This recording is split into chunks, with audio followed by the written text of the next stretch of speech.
అత్యున్నతమైన సంఘములో మరి కూడికలు ఏర్పాటు చేయడం జరిగింది. 10వ తారీఖు మీరందరూ దేవుని యొక్క పరిశుద్ధాత్మ ప్రేరణతో మీరందరూ రాసిన యొక్క పాటలు వాటిని మరి రికార్డింగ్ చేసి పొందుపరచాలి.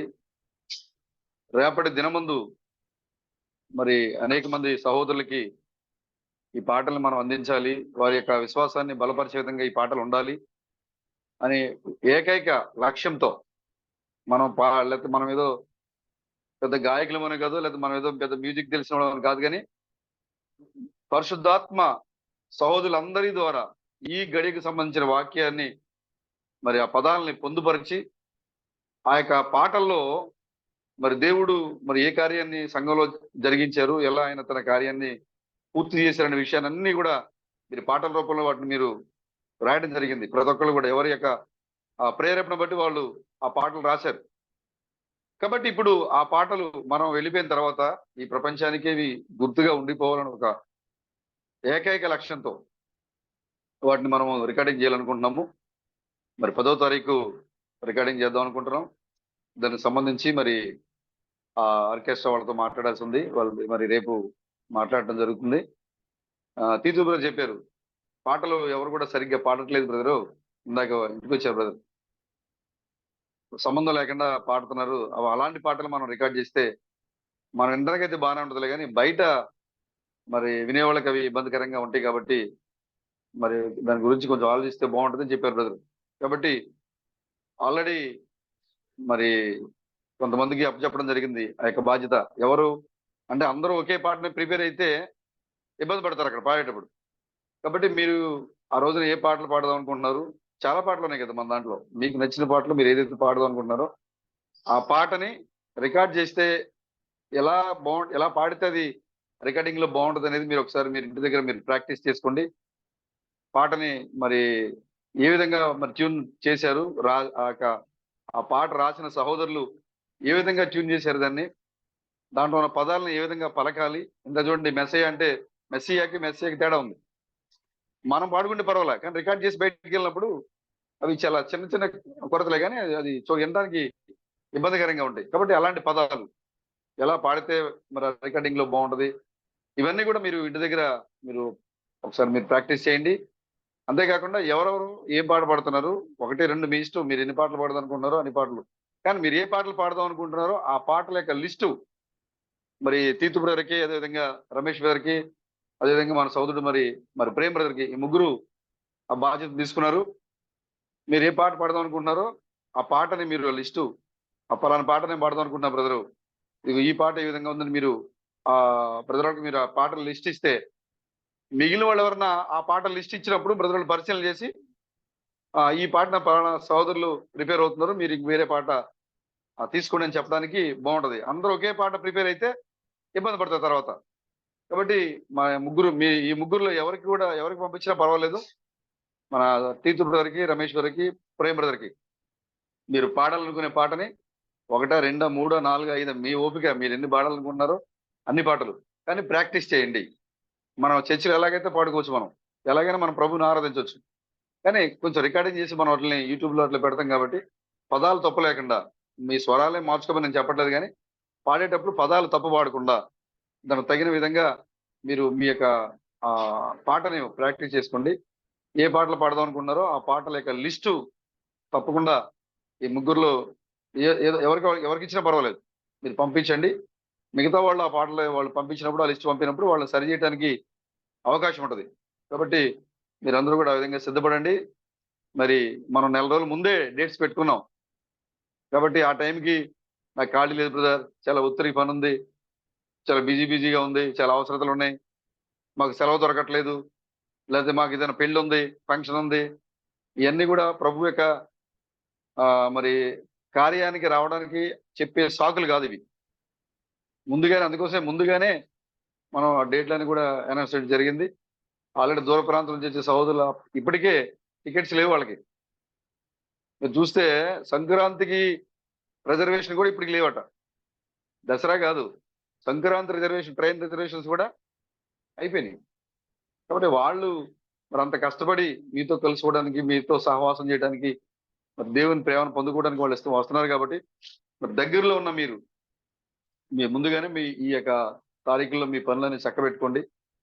మీరు ముందుగానే మీరు అవసరమైతే 24 గంటలు పని చేసుకోండి. దేవునికి ఆ 4 రోజుల పాటు మీరు పరిపూర్ణంగా మీరు మందిరానికి వచ్చినప్పుడు అన్ని మర్చిపోండి. మీరు మీ జీవితం అంతా పని చేసుకుంటున్నారు. దేవుడికి ఇచ్చేది చాలా స్వల్పమైన కాలాన్ని మీరు ఇస్తా ఉన్నారు. కాబట్టి ఆ 4 రోజులు మీరు పనులు ముందుగానే చక్కబెట్టుకోండి. 10, 11, 12, 13 ఈ యొక్క 10వ తారీఖున మన పాటల రికార్డింగ్ ఉంటే ఈ మిగతా రోజుల్లో ఒక రోజు మాత్రం మరి సాల్మన్ బ్రదర్ ఇంటి దగ్గర మరి పగలో లేదా రాత్రి ఏదో ఒక కూడిక మరి సాల్మన్ బ్రదర్ ఇంటి దగ్గర పెడదాం బ్రదర్ చెప్తున్నారు. బ్రదర్ అయితే 2 రోజులు పెడదాం ఉన్నారు కానీ మనకి ఇప్పుడున్న పరిస్థితుల్లో మరి 2 రోజులు పెట్టడం అక్కడ కుదరదు కాబట్టి ఒకరోజు ఒక నైట్ కానీ లేదా పగలు కానీ మరి సోదరుడు ఒక నూతన గృహాన్ని ఏర్పాటు చేసుకున్నారు. మరి మీరందరూ రావాలని సోదరుడు ఆశపడుతున్నారు కాబట్టి మనం ఆ 3 రోజుల్లో ఏదో ఒక రోజు పగలు కానీ రాత్రి కానీ కూడిక మనం అక్కడ ఏర్పాటు చేయడం జరుగుతుంది. అది సహోదరుని యొక్క వెసులుబాటును బట్టి 3 రోజుల్లో మనం డేట్ మనం మార్చుకుందాం. అది ఆ రోజు మనం మార్చుకోవచ్చు. అది కానీ ఒక కూడికి మాత్రం అక్కడ ఉంటది. మిగిలిన కూడికలన్నీ కూడా సంఘంలో జరుగుతాయి. కాబట్టి తగిన విధంగా మీరందరూ సిద్ధపడి మరి రావాలని ఎలాంటి సాకులు లేకుండా దేవుని యొక్క మరి ప్రేమతో భయభక్తులతో మీరందరూ కూడా ఆ కార్యక్రమంలో పాల్గొని మరి దేవుని ఆరాధించాలని కూడా ప్రేమపూర్వకంగా కోరుకుంటున్నాను. హల్లెలూయా, హల్లెలూయా. చాలా మంచిది, సంతోషము. మరలా వచ్చే గురువారము మన సహోదరుడు ఐరనేస్ బ్రదర్ ఇంటి దగ్గర కూడికి ఏర్పాటు చేద్దాం అనుకుంటున్నాము. ఒకవేళ బ్రదర్ ఏదైనా ఆ రోజు ఏదైనా పనున్నా లేదా ఏదైనా అవసరతలు ఉన్నా కూడా మరి ముందుగా చెప్తే మార్చడం జరుగుతుంది. మన సహోదరుడు ఐరనేస్ బ్రదర్ ఇంటి దగ్గర ఆ రోజు గురువారం కూడిక ఏర్పాటు చేయడం జరిగింది. మరి సహోదరులు ఏదైనా పని ఉంటే ముందుగా చెప్పాల్సిందిగా కోరుతా ఉన్నాం. సరే, మంచిది. పరిశుద్ధ గ్రంథం నుంచి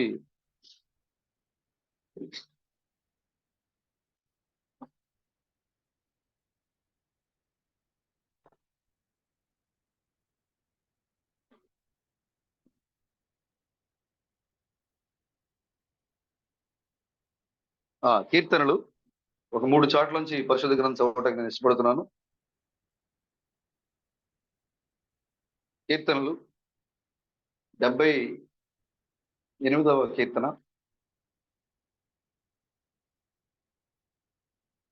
పేజ్ నంబర్ 493.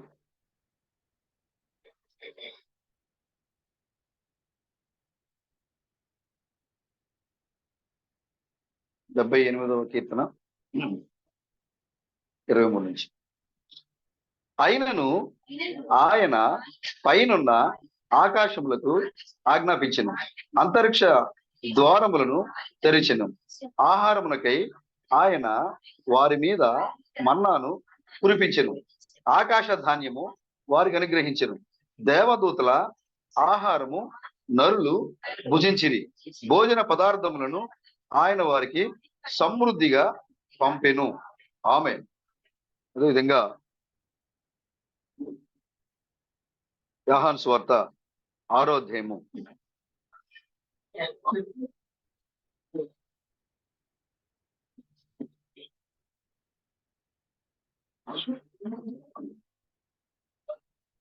6వ అధ్యాయము పేజ్ నంబర్ 86. 6వ అధ్యాయము 2-3 చోట్ల నుంచి మనం చూద్దాం. 27 వచనం. క్షయమైన ఆహారం కొరకు కష్టపడకుడి గాని నిత్య జీవము కలుగుజేయు అక్షయమైన ఆహారం కొరకే కష్టపడుడి. మనుష్య కుమారుడు దానిని మీకు ఇచ్చును. ఇందుకై తండ్రి అయిన దేవుడు ఆయనకు ముద్ర వేసి ఉన్నాడని చెప్పాను. ఆమేన్. 39 వచనం. ఆయన నాకు అనుగ్రహించిన దాన్ని అంతటిలో నేనేమియు పోగొట్టుకునగా అంత్య దినమున దాన్ని లేపుటయే నన్ను పంపిన వాని చిత్తమై ఉన్నది. కుమారుని చూచి ఆయన యందు విశ్వాసముంచు ప్రతి వాడును నిత్య జీవం పొందుటయే నా తండ్రి చిత్తము. అంత్య దినమున నేను వానిని లేపుదును. కాబట్టి నేను పరలోకం నుండి దిగి వచ్చిన ఆహారమని ఆయన చెప్పినందున యూదులు ఆయనను గూర్చి సడుగు కొనుచు, ఈయన యోసేపు కుమారుడైన యేసు కాడా? ఈయన తల్లిదండ్రులను మనం ఎరుగుదుము కదా, నేను పరలోకము నుండి దిగి వచ్చి ఉన్నానని ఈయన ఎలాగూ చెప్పుచున్నాడని.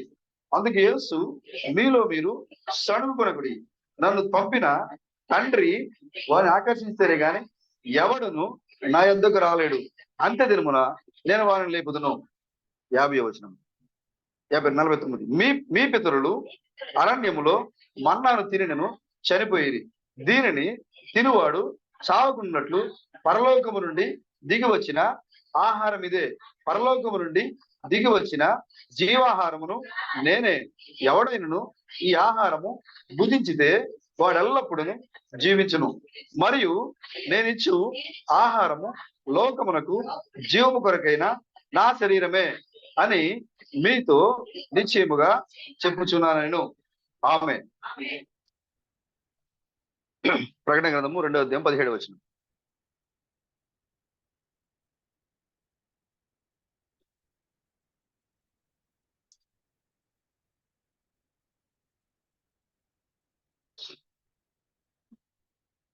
రెండు 229 పేజ్ నంబర్. ప్రకటన 2:17.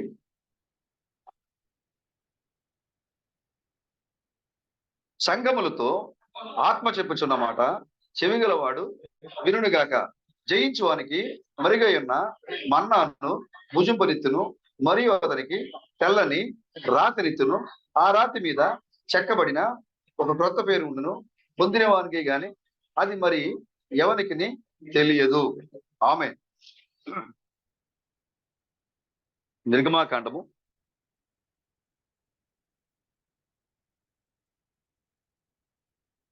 16వ అధ్యాయము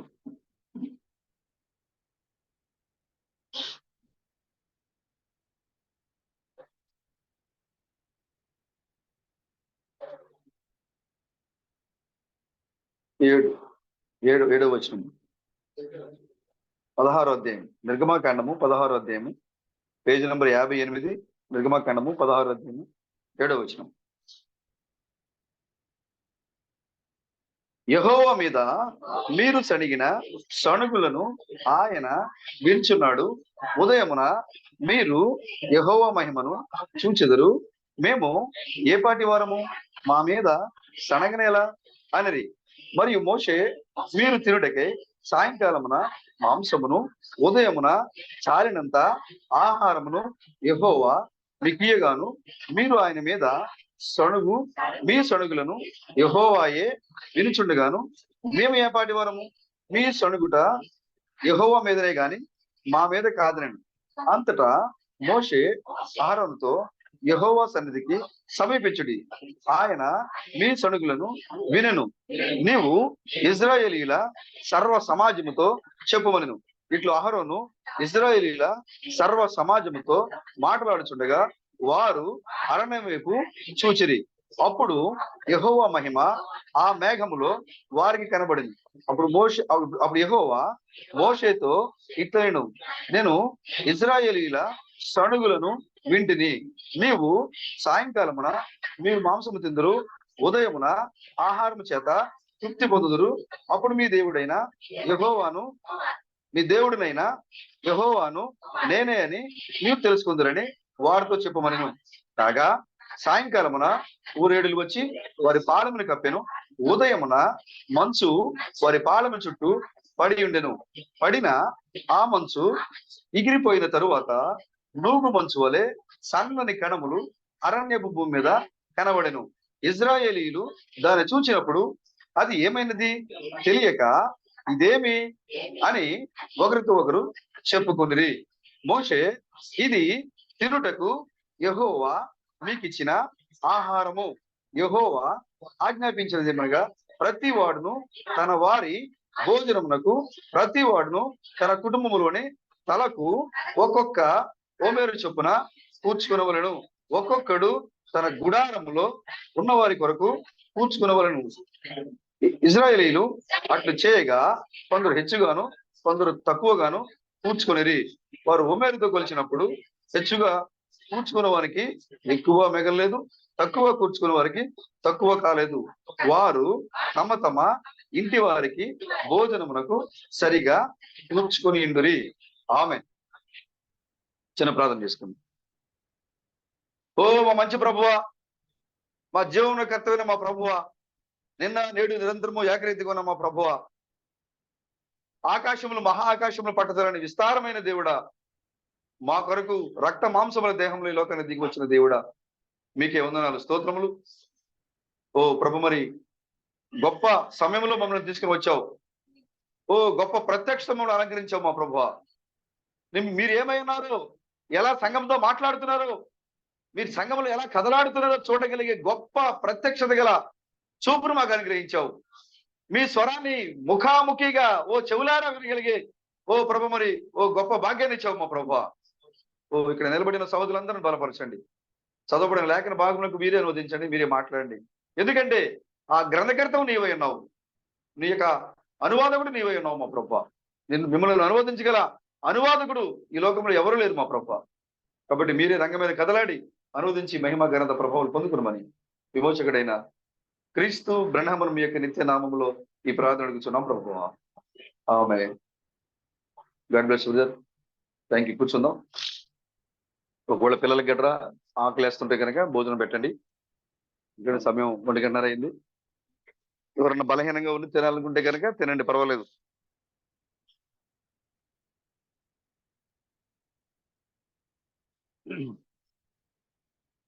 హల్లెలూయా, హల్లెలూయా. దేవాజీ బ్రదరు 3 సార్లు తన యొక్క చేతిలో పడిన తేనెని తీసుకున్నారు. 3 సార్లు దేవుడు ఈ యొక్క భూమి మీదకి ఆయన 3 సార్లు శరీరధారిగా వచ్చారు. ఆయన వాక్యము జుంటి తేనె ధరల కన్నా మధురమైంది. హల్లెలూయా. కాబట్టి ఆ గుర్రం మీద స్వారీ చేసిన వాడు ఎవరో కాదు, ఆయన ప్రభువైన యేసుక్రీస్తు. ఆయన తన స్టేటస్ లో పెట్టుకున్నారు గుర్రం మీద స్వారీ చేసిన ఫోటో, ప్రభువైన యేసుక్రీస్తు. కాబట్టి ఈ యొక్క వచ్చిన వ్యక్తి మొదటిసారి, రెండవసారి వచ్చిన వ్యక్తులనే ఈయన కూడా మరి 3వసారి వచ్చారు, ఆయన యేసుక్రీస్తు. కాబట్టి మొదటిసారి ఆయన వాక్యము తేనె వలె మధురంగా ఉంది, రెండోసారి మధురంగా ఉంది, 3వసారి కూడా ఆయన వాక్యం తేనె వలె మధురంగా ఉంది అనే ఒక అనుభవాన్ని దేవుడు సోదరునికి ఇచ్చాడు. హల్లెలూయా. దేవుని స్తోత్రం కలుగును గాక. మరి యోనాతాను ఏ విధంగా అయితే ఆ యొక్క తేనెని తిన్నప్పుడు తన యొక్క కళ్ళు ఏమైపోయినాయంట, ప్రకాశవంతం అయిపోయినాయంట. యుద్ధం చేసుకుంటూ వెళ్తున్నాడు, ఆహారం లేదు వాళ్ళకి. సౌలు చెప్పాడు, మీరు ఆహారం తీసుకోవద్దు యుద్ధం పూర్తయ్యేదాకా. మిగతా సైన్యం అంతా కూడా ఆహారం లేక ఆకలితో అలాగే యుద్ధం చేస్తున్నారు. కానీ యోనాతానికి తేనెపట్టు కనపడింది. ఆయన ఏం చేశాడు, ఇల్లు ఆ తేనెపట్టును తీసుకుని తిన్నాడు. ఆయన తేనెపట్టుకుని తీసుకుని ఆ గుచ్చి తిన్నప్పుడు అది ఎప్పుడైతే నోట్లో పెట్టుకున్నాడో తన యొక్క కళ్ళు ఏమైపోయినాయి, ప్రకాశవంతం అయిపోయింది. అంతకు ముందు కన్నా ఎక్కువగా కనబడుతున్నాయి. ఇప్పుడు మన సహోదరుడు దేవాజీ బ్రదర్ కూడా ఈ యొక్క పోరాటంలో, ఈ యుద్ధంలో నిజమైన యోనాతాన్ లాగా ఆయన మనకు ఈ యొక్క మార్గంలో దొరికిన తేనెని మరి ఆయన భుజిస్తూ ఉన్నాడు. పరిపూర్ణమైన దేవుని యొక్క వాక్యాన్ని చూడగలిగే కన్నులను ప్రభు తెరిచి సహోదరునికి చూపించాడు ఆయన. హల్లెలూయా. కాబట్టి ఒక మంచి హెచ్చరికను తన యొక్క విశ్వాసాన్ని బలపరిచేటువంటి దేవుడు సహోదరుతో మాట్లాడినందుకు నిజంగా దేవునికి ఎంతగానో మనము స్తుతులు చెల్లిస్తూ ఉన్నాము. అదేవిధంగా మరి సహోదరుని కూడా మరి ప్రభు పేట అభినందిస్తూ ఉన్నాము, ఎందుకంటే విశ్వాసంలో మరింతగా ఎదగాలని. హల్లెలూయా. చదవబడిన యొక్క లేఖన భాగం నుంచి దేవదూతల ఆహారము, దేవదూతల ఆహారము, ఇది మనకి మెయిన్ అంశము. ఇందులో పార్ట్ 1 ఇదేమి, ఇదేమి. ఈరోజు మన అంశం ఏంటి, ఇదేమి. దేవదూతల ఆహారము, ఆకాశ ధాన్యము. బైబుల్, ఇంగ్లీష్ బైబుల్ ఏమని రాస్తుందంటే కింగ్ జేమ్స్ లో కార్న్ ఆఫ్ హెవెన్, ఆకాశ ధాన్యము. ఇప్పుడు మనం చదువుకున్నాము, దేవుడు ఇజ్రాయేలీల్ని ఐగుప్తు నుంచి బయటకు తీసుకొచ్చిన తర్వాత నెల రోజుల పాటు వాళ్ళు యాత్ర చేశారు. ఐగుప్తు నుంచి బయటకు వచ్చిన తర్వాత నెల రోజులు యాత్ర చేసిన తర్వాత ఈ నెల రోజుల పాటు వాళ్ళు పులిన రొట్టెలు తిన్నారు వాళ్ళు. నెల రోజుల తర్వాత వారు ఆకలితో మోషే మరియు అహరోను మీద సనగడం మొదలుపెట్టారు. మోషే మరియు అహరోను మీద సణుగుడు. ఏంటి సణుగుడు? మేము ఐగుప్తులో ఉన్నప్పుడు మాంసం తిన్నాం, ఐగుప్తులో ఉన్నప్పుడు అక్కడ ఉల్లిగడ్డలు తిన్నాం, అవి చాలా టేస్ట్ గా ఉన్నాయి. మేము బానిసలుగా ఉన్నాం, మా కడుపు నిండా ఆహారం దొరికేది అక్కడ. కానీ ఏంటి ఇక్కడ ఎడారిలో మమ్మల్ని సంపదాన్ని తీసుకొచ్చారా మీరు ఇక్కడికి? ఆహారం లేక ఏం మొదలు పెట్టారు? సణుగుడు. దేనికోసం సణుగుడు? ఆహారం కోసం సణుగుడు. దేవుడు పరాక్రమశాలి అయిన దేవుడు వారి యొక్క దేశపు రాజుని భయపెట్టి అనేకమైన 10 రకాల తెగుళ్లతో ఐగుప్తును మొత్తి వారిని భయపెట్టి బయటకు తీసుకొచ్చిన దేవుణ్ణి వాళ్ళు ఎరిగి ఉన్నారు. మేఘస్తంభంలో అగ్నిస్తంభంలో ఉండి నడిపించే దేవుణ్ణి వాళ్ళు ఎరిగి ఉన్నారు. వారి మధ్యలో దేవుడు ప్రవక్తలు అయిపోయాడు, ఆ సంగతిని వాళ్ళు ఎరిగి ఉన్నారు. అయినా కూడా తిండి విషయానికి వచ్చేసరికి వాళ్ళు ఏమైపోయారంటే బలహీనలు అయిపోయారు. తిండి విషయానికి వచ్చేసరికి వాళ్ళు ఏమైపోయారు? బలహీనలు అయిపోయారు. వాళ్ళు ఏమంటున్నారు? మేము ఐగుప్తులో ఉన్నప్పుడు అయితే మాకు మాంసం ఉండేది, ఉల్లిగడ్డలు ఉండేవి, కేకరకాయలు ఉండేవి, దుంపలు ఉండేవి. కానీ ఈ యొక్క అరణ్యంలోకి వచ్చిన తర్వాత, ఎడారిలోకి వచ్చిన తర్వాత ఆహారం లేక చంపడానికి తీసుకొచ్చారు మీకు మా మీద అని వాళ్ళు సనగడం మొదలు పెట్టారు. అప్పుడు ఈ యొక్క సణుగుడు ఎవరు విన్నారు? మోషే అహరోనులు అంటున్నారు, మేము ఏపాటి వారము? మీరు మా మీద సణిగితే మేమేం చేయగలం సోదరుడా? మేము ఏపాటి వారము? మీరు మమ్మల్ని సణిగితే మేమేం చేయగలము? మీరు సణిగేది ఎవరి మీద? మీరు అనుకుంటున్నారు నేను రమేష్ గారిని తిడతానని అనుకుంటాను నేను. కానీ నేను తిట్టేది ఎవరిని? మీరు దేవుని బిడ్డలు మీరు తిడుతున్నారు అంటే మీరు తిట్టేది వాళ్ళని కాదు, దేవుని యొక్క నామాన్ని బట్టి, దేవుని యొక్క వాక్యాన్ని బట్టి వాళ్ళు దూషిస్తున్నారంటే మీరు దూషించేది వాళ్ళని కాదు, మీరు దూషించేది ఎవరిని? దేవుణ్ణి దూషిస్తున్నారు మీరు. ఇక్కడ మోషే మరియు అహరోనులు ఏమన్నారంటే మీరు సణుగుడు మా మీద సణుగుతున్నారు, మీరు మమ్మల్ని తిరుగుతున్నారు అనుకుంటున్నారు మీరు. కానీ మీ సణుగుడు మా మీద కాదు, ఎవరి మీద? యెహోవా మీద మీరు సణుగుతున్నారు. మేమేపాటి వారము? కాబట్టి వెంటనే ఎప్పుడైతే దేవుడు వాళ్ళతో చెప్పారు, ఆ మేఘం నుంచి దేవుడు వారితో మాట్లాడుతున్నారు, మోషే సర్వ సమాజముతో ఇలా చెప్పు.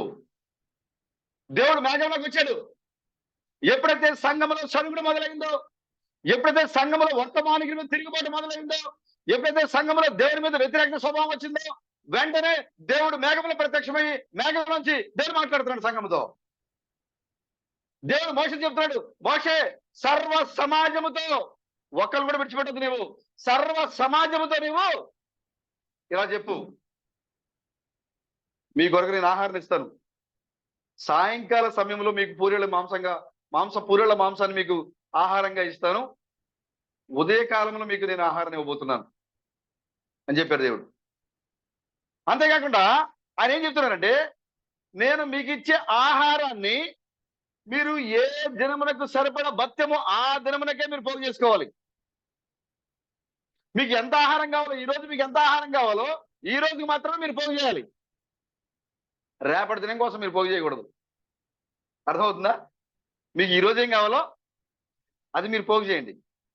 రేపటి దినమే ఒకళ్ళు మీరు పోగు చేశారనుకో, అది పనిచేయదు మీకు. అంతేకాకుండా ఎంత పోగు చేసుకోమని చెప్పాడు దేవుడు? ఒక ఓమేరు, ఒక్కొక్క ఓమేరు, ఒక తలకి ఒక ఓమేరు, అంటే ఒక మనిషికి ఓమేరు. ఓమేరు అంటే సుమారుగా 2.5 సేర్లు. ఓమేరు అనగా 2.5 సేర్లు. 2.5 సేర్లు అంటే 2.5 కేజీలు, అంతేనా? నాకు సరిగ్గా లెక్క తెలియదు, అంతేనా? సేర్ అంటే కేజీ కదా. 2.5 కేజీలు అంటే మీరు ఒక్కొక్కళ్ళు ఒక్కొక్క తలకి ఆకాశం నుంచి కురిసేటువంటి ఆహారాన్ని, దేవదూతలు తినే ఆహారాన్ని నేను మీకోసం కురిపిస్తాను. అప్పుడు మీరు ఏం చేయాలంటే, మీరు ఒక్కొక్కళ్ళు ఒక్కొక్క తలకి 2.5 కేజీల చొప్పున, ఒక ఓమేరు చొప్పున మీరు దాన్ని సమకూర్చుకోండి. దేవుడు చెప్తున్నాడు వాళ్ళకి, ఇజ్రాయేల్తో, ఏ రోజుకు సరిపడా బత్తెము ఆ రోజుకే, తెల్లారే కూర్చుకోవడానికి లేదు. అక్కడ ఏమని రాస్తుంది చూడండి ఒకసారి, నిర్మాకాండం చూడండి ఒకసారి, దేవుడు అక్కడ ఏం చెప్తున్నాడు చూడండి, చాలా గొప్పగా ఉంది ఆ మాట.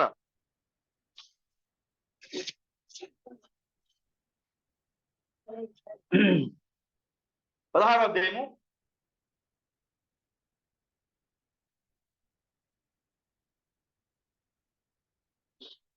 4వ వచనం.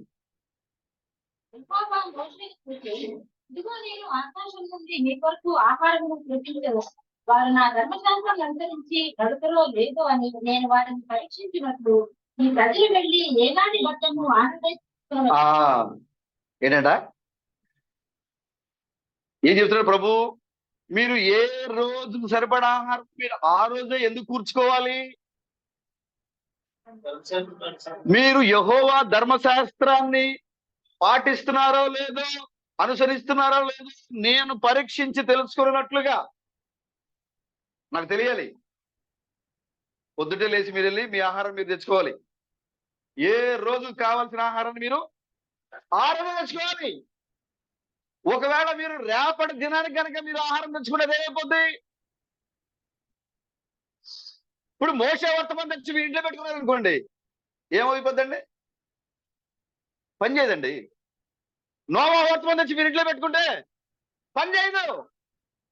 ఇదిగో రాబోయే తరాల్లో ఉన్న వర్తమానం తెచ్చి నీ ఇంట్లో పెట్టుకుంటే పని చేయదు. నీవు ఇప్పుడు ఈ రోజున ఏ ఆహారం తినాలో ఆ ఆహారము ఈ రోజుకు సరిపడా బత్తము నువ్వు కూర్చుకోవాలి. నువ్వు ఎప్పుడైతే ప్రతి దినము ఉదయం లేచి వెళ్ళి నీ యొక్క ఆహారానికి, నీ కుటుంబానికి సరిపడా ఆహారం తీసుకొచ్చి నువ్వు ఇంట్లో పెట్టుకుంటావో అప్పుడు నువ్వు యెహోవా ధర్మశాస్త్రాన్ని పాటిస్తున్నట్టు లెక్క. అంటే అర్థం ఏంటంటే, నీ గడియలో వచ్చిన వర్తమానాన్ని నువ్వు అంగీకరించి ఫాలో అవుతున్నప్పుడు నువ్వు యెహోవా ధర్మశాస్త్రాన్ని పాటిస్తున్నావు. యేసుక్రీస్తు వాక్యం నాకు చాలండి, పనిచేయదండి. లేదా బెడంగా వర్తమానం నాకు సరిపోతుందండి, పనిచేయదండి. ఈ కాలంలో వర్తమానుడు వచ్చాడు. ఈ కాలంలో ఉన్న వర్తమానికి నీ యొక్క వర్తమానాన్ని నువ్వేం చేయాలి? నీ బత్తెముగా కూర్చుకోవాలి. రేపటి దినములు కాదు, గడిచిపోయిన దినములు కాదు, ఈ దినమున నువ్వు ఎలాంటి ఆహారం నీకు దేవుడు సిద్ధపరిచించాడో ఆ ఆహారాన్ని నువ్వేం చేయాలి? తెచ్చుకోవాలి, సిద్ధపడి తెచ్చుకోవాలి. ఏ రోజుకి ఆ రోజే నీ కాలానికి ఇవ్వబడిన వర్తమానమే, నీతో మాట్లాడే వర్తమానమే, దేవుడు నీకు ఇవ్వబడిన వర్తమానమే ఆహారాన్ని నువ్వు కూర్చుకోవాలి. అయితే ఏం జరిగిందంటే, ఎప్పుడైతే దేవుడు చెప్పాడు మీరు ఏ దినములకు సరిపడా బత్తెమును ఆ దినమునికి మీరు కూర్చుకోండి అని చెప్తే, వీళ్ళు ఏం చేశారు? బలంగా ఉన్నవాడు వెళ్ళిపోయి గబగబా 10 ఓమేర్లు 20 ఓమేర్లు తెచ్చేసుకున్నాడు ఒక్కొక్కటి సరిపడా. ఉదయం అయ్యేసరికి ఏమైంది? అక్కడ దేవుడు చెప్పాడు మీకు ఆహారం ఇస్తా అని చెప్పాడు దేవుడు. వారికి దూరంగా ఆహారం పడలేదు. మళ్ళీ పాలెము చుట్టూ కుప్పలుగా సముద్రపు ఇసుక రేణువులు వస్తే పూరేళ్ళు వచ్చి పడ్డాయి అక్కడ. సాయంత్రం దాన్ని తిన్నారు. ఉదయం తెల్లారేసరికి ఏమైంది? దేవుడు దేవదూతల ఆహారాన్ని, ఆకాశపు ధాన్యాన్ని, పరలోకపు ధాన్యాన్ని, పరలోకపు విత్తనాన్ని మంచులో ప్యాక్ చేసి ఏం చేశారంటారా? ఎలా పంపించారు భూమి మీదకి? మంచులో చుట్టి, దానికి ఎలాంటి ఇబ్బంది లేకుండా ఆహారాన్ని మంచులో చుట్టి ఆ పాళెం దగ్గర ఆ యొక్క వాళ్ళు ఎక్కడైతే ఉన్నారో ఆ యొక్క స్థలంలో మంచు కురిసినట్లుగా చేశాడు దేవుడు. ఏమైంది? అక్కడ మంచు కురిసింది. తెల్లవారిన తర్వాత మంచు అక్కడ ఏమి రాయబడింది? అక్కడ ఎగిరిపోయిన తర్వాత, అంటే ఆరిపోయింది. ఆ పడిన మంచు ఆరిపోయిన తర్వాత ఆ మంచులోంచి కొంత ఆహారం బయటకు వచ్చింది. అది ఏంటది? దేవదూతల ఆహారము.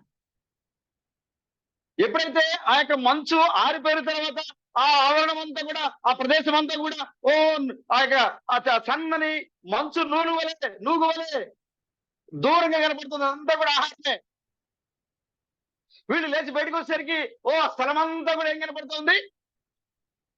సన్నని నూగు మంచు వలె ఆహారం కనపడుతుంది అక్కడ. ఆ యొక్క ధాన్యాన్ని, ఆ యొక్క ఆహారాన్ని ఇజ్రాయేల్ ప్రజలు ఎప్పుడూ చూడలేదు. అసలు భూమి మీద ఆ విత్తనాలు ఎప్పుడు చూడలేదు వాళ్ళు. వాళ్ళు దానికి వచ్చి ఏమన్నారంటే ఇదేమి ఇదేమి ఇదేమి అనుకుంటారంట వాళ్ళు.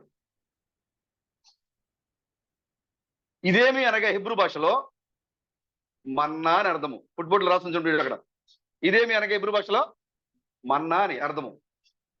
వీళ్ళు ఉదయం లేచి బయటకు వచ్చేసరికి ఆ యొక్క మంచులో ప్యాక్ చేసి దేవుడు ఈ లోకానికి పంపించిన తన పిల్లల కోసము ఆహారాన్ని పంపించాడు దేవుడు. మంచులో భద్రపరిచి ఆ మంచు ద్వారా ఈ లోకానికి కురిపించాడు ఆయన. మంచు ఆరిపోయిన తర్వాత దానిలో ఆ యొక్క ఆహారము కనపడుతుంది ఇజ్రాయేల్ అందరికీ కూడా. వాళ్ళు దాన్ని చూసి అంటున్నారు ఇదేమి ఇదేమి ఇదేమి. ఆ ఇదేమే మన్నా. దానికి అసలు పేరు లేదు. ఆ ఆహారం ఏంటో వాళ్ళకి అర్థం కాదు. వాళ్ళు అనుకుంటున్నారు ఇదేంటి అర్థం కావట్లేదు. లేదు చూశాను ఇక్కడ, కానీ మొత్తం అంతా ఆవరణం అంతా కూడా చక్కగా అది కనబడుతూ ఉంది తెల్లది. అక్కడ నూనె మంచు వలె కనబడుతూ ఉంది, నూనె మంచు వలె. అది చూడడానికి ఎలా కనబడుతుందంటే కొత్తిమీర గింజ వలె ఉంది. ఏంటి కొత్తిమీర గింజ అంటే ఏంటి? ధనియాలు. ధనియాలు మనం కరెక్ట్ గా పగలగొట్టామనుకో, ఏ విత్తనం కూడా అంత కరెక్ట్ గా పగలదు. ధనియాలు పగలినట్టుగా పర్ఫెక్ట్ గా 2 ముక్కలు వద్దు. పరిపూర్ణ ఇదంతా ఏందో ఇది కూడా అంతా ఉంది సమానంగా. ఇప్పుడు ఈ యొక్క ఆహారము కురిసిన ఆ యొక్క మన్నా చూడటానికి ఎలా కనపడింది? ధనియాల వలె కనపడుతుంది ఆహారము. అది నోటికి తింటకి ఎలా ఉంది? తేనె పూసిన కేకు వలె, తేనె రాసిన కేకు వలె ఉంది. ఇది ఎక్కడి నుంచి వచ్చింది వీళ్ళకి? ఈ లోకంలో ఏ మానవుడు తయారు చేయలేదు దాన్ని. ఈ లోకంలో ఏ వ్యక్తి కూడా వాళ్ళకి ఆహారం సిద్ధపరచలేదు. దేవుడు స్వయంగా దేవదూతల ఆహారాన్ని, పేరు తెలియని ఆహారాన్ని, ఇదేమి అనే ఆహారాన్ని దాని పేరు ఎరుగకుండా ఆ యొక్క ప్రజలకి దాన్ని పంపించాడు ఆయన. మన్నా అనగా అర్థం ఏంటి? ఇదేమి. పొద్దున్న చూసరికి వాళ్ళ యొక్క గుడారాల ముందు అంతా కూడా కనపడిపోతుంది అక్కడ ఆ యొక్క మన్నా. వాళ్ళు పొద్దున్నలే చూస్తే కొత్తగా ఉంది ఆహారము. ఇదేంటి అనుకుంటారు వాళ్ళు. హెబ్రీ భాషలో మన్నా అంటే వాళ్ళకి దాని పేరేమీ తెలియదు. వారికి ఆ యొక్క ఆహారం యొక్క విలువేంటో వారికి తెలియదు, దాని పేరేంటో వారికి తెలియదు. కానీ వాళ్ళు ఆహారం భుజించారు. ఎన్ని రోజులు భుజించారంటే వాళ్ళు 40 సంవత్సరాల పాటు వాళ్ళు ఐగుప్తు నుంచి బయటకు వచ్చిన తర్వాత నెల రోజులకి వాళ్ళకి మన్నా పడడం ప్రారంభమైంది. వాళ్ళు మరలా కనాన దేశం యొక్క సరిహద్దు వెళ్లే వరకు కూడా వాళ్ళకి మన్నా పడుతూనే ఉంది రోజు. బైబిల్లో రాయబడింది వాళ్ళు కనాన దేశంలోకి వెళ్ళిన తర్వాత మన్నా తిందామని చూశారట, దొరకలే వాళ్ళకు. మన్నా ఆగిపోయిన బైబిల్ రాయబడింది. ఎక్కడి వరకు వచ్చిందాక మన్నా? వాళ్ళు కనాన దేశము సరిహద్దు వెళ్లే వరకు వచ్చిందాక మన్నా. వాళ్ళు ఎప్పుడైతే సరిహద్దు దాటి కనాన్లో ప్రవేశించారో మన్నా కొరడం ఆగిపోయింది. దేవుడు ఎంత గొప్ప దేవుడు బ్రదర్, ఎంత గొప్ప మాదిరిని మనకి ముందుగా ఆయన ఉంచేలేడు ఆయన. ఎంత గొప్ప సూచనని మనం దేవుని యొక్క వాక్యాన్ని సులభంగా తెలుసుకోవడానికి దేవుడు ఈ యొక్క విషయాలను మనకంటే ముందుగా జరిగించుకుంటూ వెళ్ళాడు ఆయన. హల్లెలూయా. ఇజ్రాయేల్ అందరు లేచి చూసి అంటున్నారు ఇదే ఆహారం ఇది. వాళ్ళకేమీ తెలియట్లేదు. అది ఏ ఆహారం? అది ఎవరి ఆహారం? అది కీర్తన దావీదు అంటున్నారు, ఆసాఫు కుమారులు అంటున్నారు కీర్తనలో, ఇది దేవదూతల ఆహారము, ఇది ఆకాశపు ధాన్యము, వీట్ ఆఫ్ ద హెవెన్. పరలోకపు ధాన్యం ఇది, కాన్ ఆఫ్ ద హెవెన్. ఇది పరలోకపు ధాన్యం. ఇది మనుషులకు వచ్చేది ఆహారం కాదు. ఇది పరలోకం దిగి వచ్చే ఆహారము, దేవుని కుమారులు తినే ఆహారం ఇది. అదేమైందో వాళ్ళకి దాని యొక్క పేరు వాళ్ళకి తెలియలేదు. మోషే కూడా దాని గురించి చెప్పలేదు. మోషే ఏమన్నాడంటే ఇదే దేవుడు మీకు తినడానికి ఇచ్చిన ఆహారము. మోషే కూడా పేరు చెప్పలా. వాళ్ళకి ఆ పేరు తెలియలేదు, మోషేకి కూడా. యేసుక్రీస్తు ఈ యొక్క సందర్భాన్ని ఎత్తి చూపిస్తున్నారు. యేసుక్రీస్తు ఆహారం గురించి మాట్లాడుతున్న యోహాను సువార్త 6వ అధ్యాయంలో. యేసుక్రీస్తు సువార్తకు వచ్చినప్పుడు చాలా మంది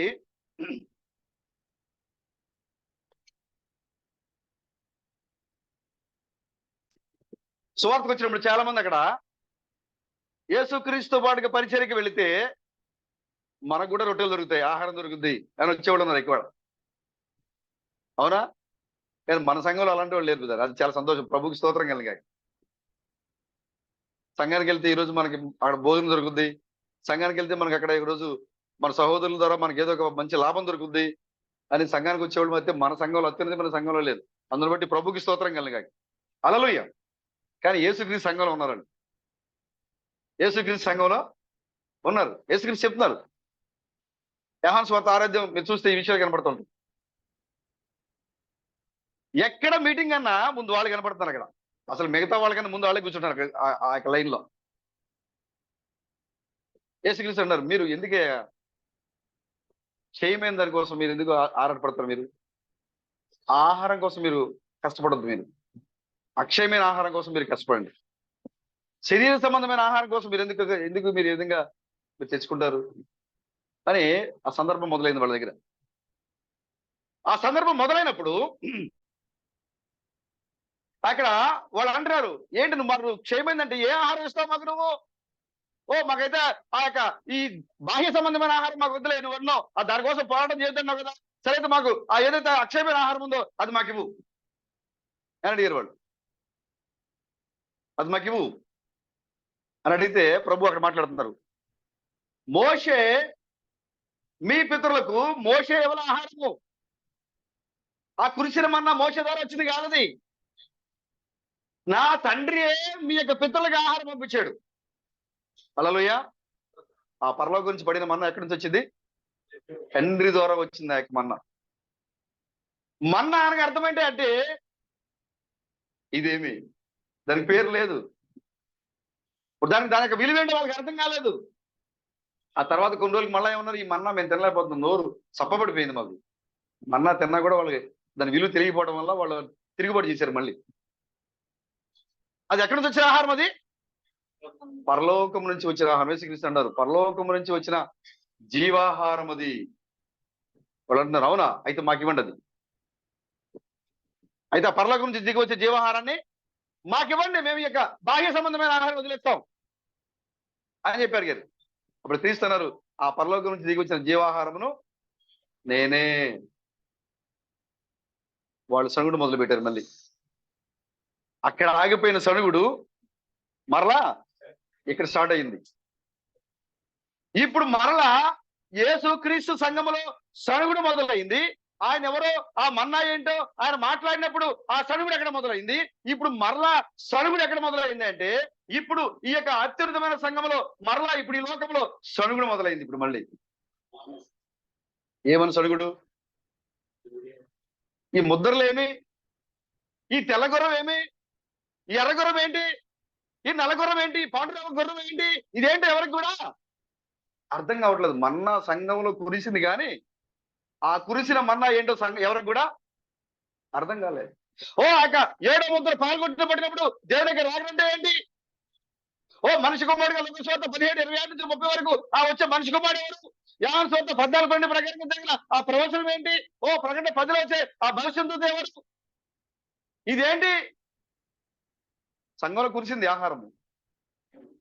కానీ నేటి సంఘానికి ఆహారం ఏంటో దాని పేరేంటో ఎవరికి కూడా తెలిసిందా బ్రదర్? తెలిసిందా బ్రదర్? తెలియలేదు. ఎవరి ప్రణాం, ఎవరి థామస్, ఎవరి సోదరు Chandra brother, Satish brother, Ramesh brother, ఎవరు వీళ్ళు? మీరెవరు కూడా ఈ లోకానికి తెలియట్లేదు. మీరు దేవుళ్ళు అని చెప్తూ ఉంటే వాళ్ళు ఏమంటున్నారు? మీరు దేవుళ్ళు ఎలాగవుతారండి? దేవుడు పైన ఉండడు తప్ప మీరు దేవుళ్ళు ఎలాగవుతారండి? హల్లెలూయా. చూసారు బ్రదర్, మీరెవరో ఈ లోకము ఎరుగలేదు, దేవుడు ఎవరో ఈ లోకము ఎరుగలేదు. వారు మధ్యలో కురిసిన మన్నాని వాడు భుజిస్తున్నారు కానీ ఆ మన్నా ఏంటో దాని పేరేంటో వారికి ఏమీ తెలియలేదు. అంతేకాకుండా వాళ్ళు అంటున్నారు, అయితే మాకు ఆహారం ఇవ్వండి. యేసుక్రీస్తు చెప్పేశారు, ఆ జీవాహారమును నేనే. నా యందు విశ్వాసం ఉంచువాడు మరణించడు, ఎన్నడూ మరణించడు. ఒకవేళ మరణించినా తిరిగి లేస్తాడు. హల్లెలూయా. ఇప్పుడు సంఘములో దేవదూత ఆహారం కురుస్తూ ఉంది, పరలోకపు ఆహారము, పరలోకపు ధాన్యము కురుస్తూ ఉంది. ఇది ఎవరైతే ఎరిగి ఉన్నారో ఇది మనుషులు తినే ఆహారం కాదు, ఇది దేవదూతల ఆహారం అని ఎవరైతే ఎరిగి ఉన్నారో, దేవుని కుమారుల ఆహారం అని ఎవరైతే ఎరిగి ఉన్నారో వారికి తెలుసు ఓ ఈ యొక్క ఆహారం తింటే మరణము లేదు అని, ఇది జీవాహారం అని. లక్షల మంది ఇజ్రాయేల్ ప్రజలు 40 సంవత్సరాల పాటు ఆ తెలియని ఆహారం తిన్నారు. వాళ్ళు యేసుక్రీస్తు అన్నారు, మీ పితరులు ఈ మన్నాను తిని అరణ్యంలోనే వాళ్ళు చనిపోయారు, కానీ నా యందు విశ్వాసం ఉంచేవాడు చనిపోడు. ఈ మన్నా తినివాడు చనిపోడు. మీ పితరులు ఆ మన్నా తిన్నా కానీ వాళ్ళు చనిపోయారు, కానీ ఇప్పుడు ఇక్కడ మీ ముందు నిలబడిన ఈ మన్నా తినివాడు చనిపోడు. సరే, లక్షల మంది ప్రజలు సంవత్సరాల తరబడి ఆ పేరు తెలియని ఆహారాన్ని వాళ్ళు భుజించారు, కానీ వాళ్ళు ఆ అరణ్యంలో వాళ్ళు ఏమైపోయారు? చనిపోయారు. కానీ ఇద్దరు మాత్రమే మనం చనిపోకుండా వాగ్దాన దేశం వెళ్ళారు. ఆ ఇద్దరు ఎవరు? యెహోషువ మరియు కాలేబు. ఎందుకంటే వారికి తెలుసు ఆ యొక్క కురిసిన ఆ యొక్క ఆహారం ఎక్కడిదో, వారికి తెలుసు ఆ యొక్క ఆహారం పేరేమిటో, వారికి తెలుసు. మిగతా వాళ్ళకి అర్థం కాని విషయాలన్నీ కూడా యెహోషువ కాలేబులకు మాత్రమే అర్థమవుతా ఉంది. వారికి తెలుసు ఈ ఆహారము ఈ లోక సంబంధమైనది కాదు, ఇది దేవుని యొక్క వాక్యము. దేవుడు తన ప్రజల కొరకు పంపించే కాబట్టి ఈ ఆహారము భూ సంబంధమైనది కాదు. కాబట్టి ఎవరైతే పరలోక సంబంధించిన తీస్తారో వారు మానవ ప్రజలుగా ఉంటారని యెహోషువ కాలేబులు ఎరిగినారు. కాబట్టి గౌరవంతో భయభక్తులతో వాళ్ళ మన్నాను భుజించారు. కాబట్టి వాళ్ళు మరణము లేకుండా మిగతా వాళ్ళ వల్లే అరణ్యంలో రాలిపోకుండా వాళ్ళు వాగ్దానం చేసి వెళ్ళారు. వాళ్ళు హల్లెలూయా. ఇప్పుడు ఎవరైతే సంఘంలో ఉన్న నిజమైన యెహోషువ కాలేబులు, సంఘంలో ఉన్న నిజమైన యెహోషువ మరియు కాలేబులు ఇప్పుడు సంఘంలో పడుతున్న మన్నా, ఈ పాడంలో కురుస్తున్న ఈ యొక్క మన్నా ఎప్పుడు కురుస్తూ ఉంది? ఉదయకాల సమయంలో కురుస్తూ ఉంది. వారికి ఎప్పుడు పడింది మన్నా? ఉదయకాల సమయంలో పడింది మన్నా. ఇప్పుడు నీవు ఉదయకాల సమయంలో నీవు ఉన్నావు. ఇప్పుడు ఈ యొక్క ఉదయకాల సమయంలో మన్నా కురిసింది, అది ప్యాక్ చేయబడి అది రక్త మాంసంతో చుట్టబడి అక్షరంలో చుట్టబడి ఇలా మీకు వచ్చి పడింది ఆ యొక్క మన్నా. అది ఎగిరిపోయినప్పుడు ఆ యొక్క వాక్యము బయలుపరచబడినప్పుడు అది నీకు కనపడుతోంది, అది ఆహారము అని. లోకస్తులకి దాని పేరు తెలియదు, లోకస్తులకి దానికి అర్థం కాలేదు, కానీ నీకైతే అది అర్థమైంది. కొంతమంది చెప్తున్నారు ఆ మన్నా యేసుక్రీస్తు, కొంతమంది చెప్తున్నారు ఆ మన్నా పెళ్లి కుమార్తె, కొంతమంది చెప్తున్నారు ఆ మన్నా వాక్యము. అవునా? ఆ యొక్క మన్నా మనసులో పెట్టబడిన హెబ్రీ పత్రికలో. అదేవిధంగా దేవుడు అక్కడ నిర్గమకాండంలో కూడా చెప్పాడు, ఆయన ఆ యొక్క మనసును తయారు చేసినప్పుడు ఆ మన్నా తీసుకెళ్లి కొంత దాంట్లో పెట్టు. ఇజ్రాయేల్ లేచి ఎవరి సామర్థ్యం కొలది వారు ఏం చేశారు? మన్నాను పోగు చేసుకున్నారు. పొద్దుటే బలం కలిగిన వాడు ఏం చేశారు? ఎక్కువ తీసుకొచ్చి ఇంట్లో పెట్టేశాడు. బలం తక్కువ ఉన్నవాడు ఏం చేశారు? బలహీనులు, నడవలేని వారు, వాళ్ళు బయటికి వెళ్ళారు కదా, వాళ్ళు ఒక ఒమేరికైనా తక్కువగా కూర్చుకున్నారు. వాళ్ళు అంటే వాళ్ళక ఒమేరికైనా తక్కువగా కూర్చుకున్నారు. వాళ్ళు కొంతమంది ఒమేరికన్నా ఎక్కువ కూర్చుకున్నారు. నేను బాగా ఎక్కువ తెచ్చేసుకున్నా, ఇవాళ నాకు ఆల్రెడీ దేవుడు ముందే చెప్పాడు, మీరు ఏది తినడానికి అతనే బతం కూర్చుకున్నాయి అంటే వాళ్ళు ఏం చేస్తున్నారు? ఇంక మళ్ళీ రేపొద్దున మళ్ళీ ఏమంతా బయటికి అని ఇవాళ తెచ్చేపెట్టి ఇంట్లో పెట్టుకున్నారు. ఇంట్లోకి వచ్చి కొలిసిన తర్వాత ఓమేరుతో కొలిసిన తర్వాత ఓమేరుని కొలిసిన తర్వాత మన్నాన్ని ఓమేరుతో కొలిసిన తర్వాత ఎక్కువ తెచ్చుకున్న వానికి ఎక్కువ లేదు, తక్కువ తెచ్చుకున్న వానికి తక్కువ కాలేదు. 2 ఓమేర్లు తెచ్చుకున్న వాడికి కొలిస్తే లోపలికి వచ్చిన కొలిస్తే ఒకటే అయింది. అర్ధ ఓమేర తెచ్చుకున్న వాడు లోపలికి వెళ్తే కొలిస్తే ఫుల్ ఓమేర అయిపోయింది. తక్కువ తెచ్చుకున్న వాడికి ఏమో పెరిగింది, ఎక్కువ తెచ్చుకున్న వాడికి ఏమో తగ్గిపోయింది. ఒకరికి ఎక్కువ ఒకరికి తక్కువ లేదు. ఇక్కడ అందరికి సమానంగా ఇచ్చాడు దేవుడు ఆహారం. అక్కడ హల్లెలూయా. ఇప్పుడు సంఘంలో ఉన్న ప్రతి ఒక్కరికి దేవుడు సమానమైన హక్కులు ఇచ్చాడు. ఆయన సమానమైన వారసత్వం ఇచ్చాడు. ఆయన సమానమైన ఆహారం ఇస్తా ఉన్నాడు. ఆయన నేను ముందు వచ్చే కాబట్టి నాకు ఎక్కువ తెలుసు. సీనియర్ మనందరికంటే సీనియర్ బ్రదర్ ఒక 5-6 ఓమేర్లు భోజనం చేసుకుంటే ఆయన, కానీ సంఘంలోకి వచ్చేసరికి ఆయన 5-6 ఓమేర్లు ఏమైపోతున్నాయి? ఒక ఓమేరుగా మారిపోతుంది. సతీష్ గారు రబ్బర్ నేను అందరికంటే లాస్ట్ వచ్చాను ఎప్పుడు బ్రదరు, నేను చిన్నోడిని, అందరికంటే చిన్నోడిని, నేను అందరికంటే తక్కువ, కానీ సీను బ్రదర్ ఓమేరుతో పాటు సమానమైంది నేను. అంటే నువ్వు లాస్ట్ లో వచ్చినా నువ్వు ఫస్ట్ లో వచ్చినా లెక్క కాదు. ప్రతి ఒక్కరికి సమానమైనట్టుగా హక్కు, అధికారాన్ని దేవుడు సంఘంలో ఇస్తున్నాడు ఆయన. హల్లెలూయా. ఓ ముందుగా వచ్చిన సహోదరికి ఎలాంటి ప్రత్యక్షత కలుగుతూ ఉందో, ఓ చివరిలో వచ్చిన సహోదరికి కూడా అదే ప్రత్యక్షత కలుగుతూ ఉంది ఇక్కడ. ఎందుకంటే దేవుడు కురిపించిన మన్నా ఒకరికి ఎక్కువగా ఒకరు తక్కువగా ఇవ్వలేదైనా ఒకవేళ కూర్చుకున్నా సరే సమానం అయిపోతుంది. కొంతమంది ఏం చేశారంటే తీసుకొచ్చి దాచుకున్నారు. తీసుకొచ్చి ఏం చేశారు? దాచుకున్నారు. దేవుడు చెప్పాడు కదా ఆల్రెడీ ప్రవక్త ద్వారా, ఏ మాత్రం కూడా చెవికెక్కదండి. మీలాగే ఎన్నిసార్లు చెప్పినా చెవికెక్కదు వాళ్ళకి. అవును, మీలాగే కదా, ఎన్నిసార్లు చెప్పినా కూడా చెవికెక్కదు. దేవుడు ఆల్రెడీ చెప్పాడు ప్రవక్త ద్వారా, మీరు దాన్ని రేపటి దినానికి మీరు కూర్చుకోవద్దు. ఏ రోజు బత్తెమో ఆ రోజే. ఎందుకు దేవుడు దాన్ని అనుమతించాడు? మీరు అసలు ధర్మశాస్త్రాన్ని పాటిస్తున్నారా లేదో పరీక్ష. మీ కాలానికి పంపబడిన వాక్యాన్ని మీరు స్వీకరిస్తున్నారా లేదో. ఎందుకు ఎందుకు ఎందుకు బ్రదర్ దేవుడు ఏలియాను పంపించాలి, మోషేను పంపించాలి, అబ్రాహామును పంపించాలి, ఇస్సాకును పంపించాలి, యాకోబును పంపించాలి, ఒక ప్రవక్తను పంపించేసి ఒక వాక్యం ఇచ్చేసి ఇదే వాక్యం చెప్పేస్తే సరిపోదు కదా. మాటి మాటికి ఎందుకు దేవుడు ప్రవక్తలు పంపించాలి? ఎందుకు పంపించాలంటే దేవుడు ప్రతి కాలానికి ఆయన వాక్యం నిర్ణయించాడు. ఆయన ప్రతి కాలానికి వాక్యం నిర్ణయించాడు. ప్రతి కాలానికి ఆ వాక్యానికి అనువదించే ఒక వర్తమానికి నిర్ణయించాడు ఆయన. హల్లెలూయా. కాబట్టి నువ్వు ఆ కాలములో, నీ యొక్క కాలములో ఏదైతే వాక్యం ఉందో ఆ వాక్యాన్ని నువ్వు స్వీకరించాలి. గడిచిపోయిందో జరగబోయేదే కాదు. ఏ రోజు సరిపడా ఆ రోజే నువ్వు తీసుకోవాలి, సంపాదించాలి. కొంతమంది ఏం చేశారంటే ముందుగానే తెచ్చి ఇంట్లో పెట్టుకున్నారు. ముందుగానే తెచ్చి ఇంట్లో పెట్టుకుంటే ఏమైపోయింది? పురుగులు బట్టి కంపు కొట్టిందంట. అసలు ఆ ఇంట్లో ఉండలేనంత కంపు కొట్టిందంట. అది పురుగులు పట్టేసిందంట. తీసుకెళ్ళి భోష వచ్చి, నేను చెప్పాను కదా మీకు ముందే, ఏ రోజు బత్తం మీరు ఆ రోజే కూర్చుకోమని చెప్పారు కదా, మీరు ఎందుకు ఎక్స్ట్రా తెచ్చి పెట్టుకున్నారు? ఓ తెల్లారిసరి కదా ఏమైపోయింది? పురుగులు బట్టి కంపు, ఆ ఇంట్లో ఉండలేనంత కంపు వచ్చేసింది. తర్వాత దేవుడు చెప్తున్నాడు, మీరు 6 రోజుల పాటు ఏ రోజు బత్తెమో ఆ రోజునే మీరు కూర్చుకోండి. 6వ రోజున మీకు 7వ దినానికి సరిపడా బత్తెము కూడా మీరు ఆ రోజు కూర్చుకోండి. ఇదేంటి మరి ఇంతకు ముందు ఒక రోజు ఎక్స్ట్రా తెచ్చుకుంటే ఏమైపోయింది? పుల్లిపోయి కంపు కొట్టింది కదా. కానీ ఇప్పుడు ఏమన్నారు ఇక్కడ? 6వ రోజున 7వ రోజుకు సరిపడా తెచ్చుకోండి. 7వ రోజున మీరు ఆహారం కూర్చుకోవద్దు. ఎందుకంటే అదేదో ఏ రోజు అది? ప్రభు యొక్క దినం అది. రాత్రి నేను ఒక సోదరు దగ్గరికి వెళ్ళా. అంటే ఒక చిన్న పని మీద వెళ్ళా. వాళ్ళు అడిగారు, మెసేజ్ అడిగారు. వాళ్ళు, నేను మామూలుగా వాళ్ళు అడుగుతారు అనుకున్నా, నేను మెసేజ్ అడిగారు. 11 అయిపోయింది రాత్రి ఇంటికి వచ్చేసరికి ఆ మెసేజ్ మాట్లాడి. వాళ్ళు అడిగారు, మేము ఎప్పుడు ఉదయం 10ంటికి మేము చర్చికి వెళ్తున్నాం,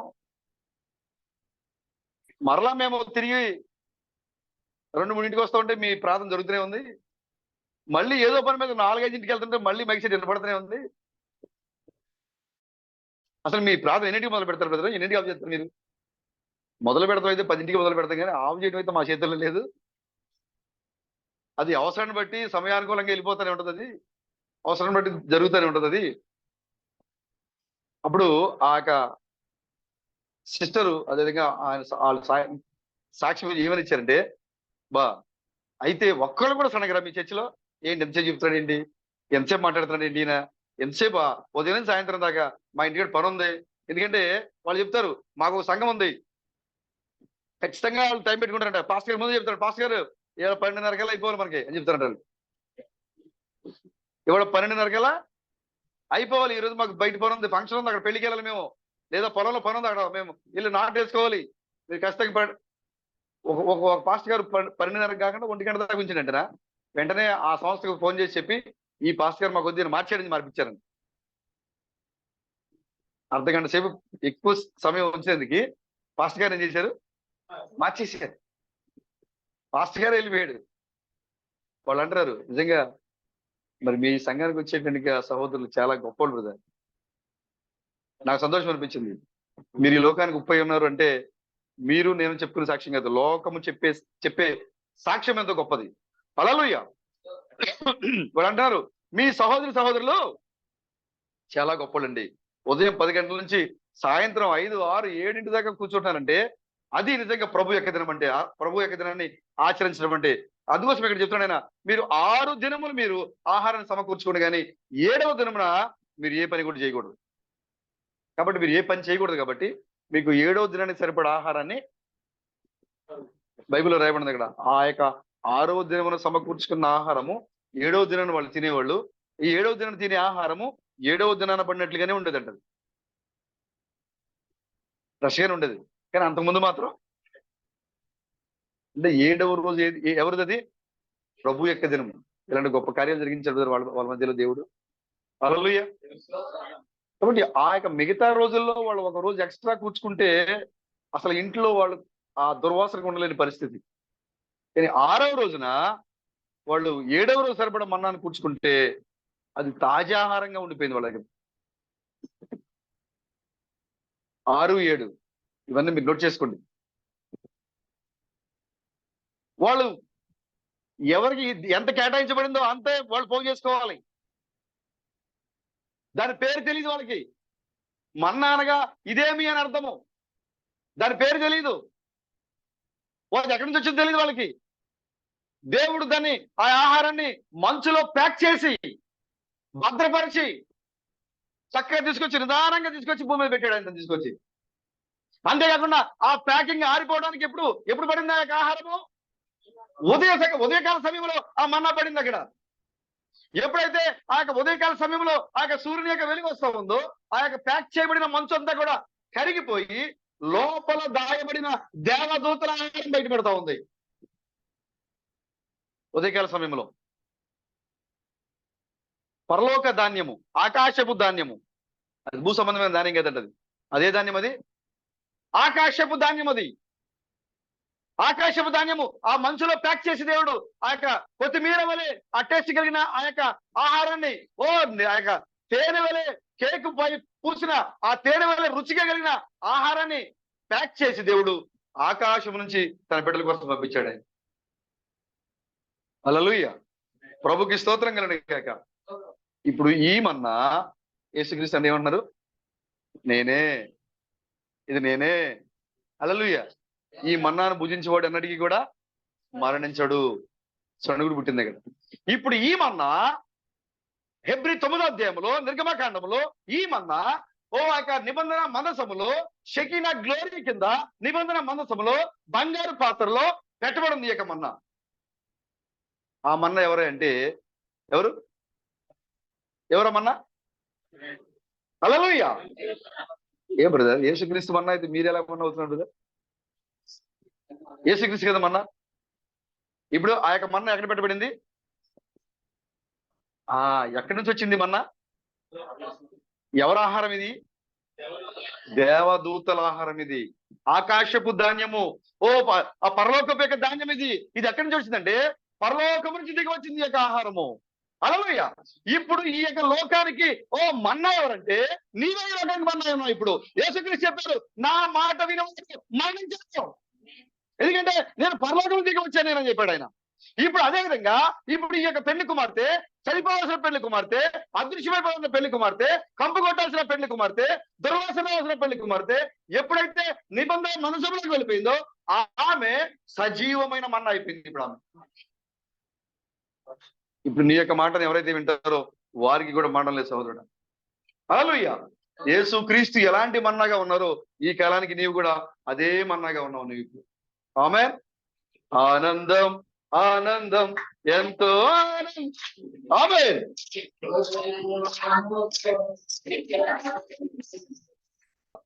హల్లెలూయా. నిర్గమకాండము 16వ అధ్యాయంలో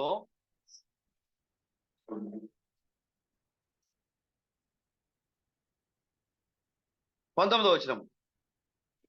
మరియు మోషే దీనిలో ఏమీ ఉదయం వరకు ఎవరును మిగిల్చుకొనకూడదు వారితో చెప్పాను. అయితే వారు మోషే మాట వినక కొందరు ఉదయం వరకు దానిలో కొంచెము మిగిల్చుకొనగా అది పురుగు పట్టి కంపుగొట్టెను. మోషే వారి మీద కోపపడగా వారు అనుదినము ఉదయమున ఒక్కొక్కడు తన ఇంటి వారి భోజనమునకు తగినట్టుగా కూర్చుకుని ఎండ వేడిమికి అది కరిగెను. 6వ దినమున వారు ఒక్కొక్కనికి 2 ఓమేరుల చొప్పున 2 ఆహారము కూర్చుకున్నప్పుడు సమాజం యొక్క అధికారులందరూ వచ్చి అది మోషేకు తెలిపిరి. అందుకు అతడు, యెహోవా చెప్పిన మాట ఇది, రేపు విశ్రాంతి దినము, అది యెహోవాకు పరిశుద్ధమైన విశ్రాంతి దినము. మీరు కాల్చుకొనవలసినది కాల్చుకొనుడి, మీరు వండుకొనవలసినది వండుకొనుడి, ఉదయం వరకు మిగిలినంతయు మీ కొరకు ఉంచుకోండి వారితో చెప్పాను. చూసారా, మిగిలిన 6 రోజులు మీరు ఏదైనా చేయండి బ్రదర్, మీరు ఎలాగైనా ఉండండి. కానీ 7వ రోజున మోషే వాళ్ళు చెప్పారు, అయ్యా మేము 7వ రోజు కూడా తీసుకొచ్చి పోగు చేసుకున్నాం, ఏం చేయమంటావు? పర్వాలేదు, మీరు కాల్చుకునే దాన్ని కాల్చుకోండి, వండుకునే దాన్ని మీరు వండుకోండి, మీరు తినగలిగినంత తినండి, మిగిలింది రేపటికి మీరు ఉంచుకోండి, అది పాడవదు. ఎందుకంటే అది దేవుని యొక్క విశ్రాంతి దినము. కాబట్టి ఆ యొక్క విశ్రాంతి దినమునకు నువ్వు నిర్లక్ష్యం చేయకూడదు. దేవుడు విశ్రాంతి దినమునకు ప్రభు అయినాడు. ఆయన విశ్రాంతి దినమునకు, ఎందుకంటే 6 దినముల పాటు ప్రభు సృష్టి చేసి 7వ దినమున ఆయన ఏం చేశారు? విశ్రమించాడు. ఆయన విశ్రమించడం అంటే అర్థం ఏంటి? వెళ్ళి పడుకోవడం కాదు, తన బిడ్డలకి అధికారం ఇచ్చాడు. ఆయన తన బిడ్డలకి ఏలుబడి చేయమని అధికారం ఇచ్చాడు. ఆయన చెప్పాడు ముందుగానే, ఇదిగో మీరు యొక్క భూమి మీద మీరు ఏలుడి అని అధికారం ఇచ్చేయాలి. ఆయన పక్కన కూర్చున్నాడు. ఆయన పరిపాలించాల్సిన తన యొక్క బిడ్డలు, తన కుమారులు కుమార్తెలు ఏమైపోయారు? 7వ రోజున దేవుని యొక్క అధికారంతో పరిపాలించాల్సిన అవ్వ ఆదాములు ఏమైపోయారు? పాపంలో పడిపోయారు. ఎప్పుడైతే దేవుడు ఆ పాపంలో పడిపోయారో వెంటనే దూతలు చెప్తా ఉన్నాయి, ప్రభువా ఇదిగో నీ కుమారుడు మరియు కుమార్తె పడిపోయారు. ఆయన విశ్రాంతి లేదు. ఆయనకి విశ్రాంతి అవసరం బ్రదర్. అలసిపోతాడు దేవుడు? నిద్రపోతాడా దేవుడు? ఒకళ్ళు అలసిపోయేది, నిద్రపోయేది, కోప్పడేది, అసూయపడేది, మత్సరపడేది అయితే ఆ దేవుడు మనకు అవసరం బ్రదర్. మిగతా దేవుళ్ళు ఏం చేస్తారు? భార్య మీద అలుగుతారు, భర్త మీద అలుగుతారు. అలుగుతారా లేదా? మిగతా దేవుళ్ళలో ఉందా లేదా ఇది? మన దేవుడు అలసిపోయే దేవుడు కదా. కునుకడు, నిద్రపోడు. ఆయన 7వ దినాన ఆయన ఏం చేశాడు? ఎప్పుడైతే అవ్వ ఆదాములు ఇద్దరు కూడా పడిపోయారనే వర్తమానం వచ్చిందో ఆయన పనిచేయడం మొదలు పెట్టాడు. పడిపోయిన తన కుమారుల్ని లేవనెత్తాలి, పడిపోయిన తన కుమారుల్ని, దూరం అయిపోయిన తన కుమారుల్ని, ఎడబాటుగా మరి పరలోకాన్ని భూలోకాన్ని దూరం చేసిన తన కుమారుల్ని మరలా కలపాలి, పనిచేయడం మొదలు పెట్టాడు. ఆయన చేసిన మొట్టమొదటి పని ఏంటంటే పడిపోయిన తన యొక్క కుమారుల కోసము ఒక గొర్రె పిల్లనైనా బలిగా అర్పించాడు ఆయన. హల్లెలూయా. ఆ రాత్రి ఆ సహోదరి అడుగుతూ ఉన్నారు, వాళ్ళు మేము విన్నాము మీ మెసేజ్ గురించి, బ్రహ్మం గురించి చెప్తున్నారు, మీరు బాప్తిసాల గురించి చెప్తున్నారు, బాప్తిసాలు లేవని చెప్తున్నారు, అది ఎలా జరుగుతుందో ఒకసారి చెప్పండి. ప్రత్యక్ష గుడారం గురించి మొత్తం అర్థమయ్యేలాగా చెప్పారు. ఇది ప్రత్యక్ష గుడారము, ఈ యొక్క ఆవరణంలో బలులు అర్పించేవాళ్ళు కాబట్టి మనం దాని సూచనగా తండ్రి కేవలం మనం బలులు అర్పించాము. ఇది మొదటి గుడారము. ఈ ఆవరణలోకి వెళ్ళాలి అంటే కడగబడి, గంగాళంలో ఉన్న నీటిలో కడగబడి లోపలికి వెళ్ళాలి. దానికి సూచనగానే మనం బాప్తిసం తీసుకుని మనము క్రైస్తవులకు వచ్చాము. మనము ఇప్పుడు మొదటి గుడారంలో క్రైస్తవులు ఉన్నారు. మీరెవరు? క్రైస్తవులు. మీరెవరు? నేను క్రైస్తవురాలని గర్వంగా చెప్తున్నాను. మీరు ఎక్కడున్నారు? ఇప్పుడు మొదటి గుడారంలో ఉన్నారు.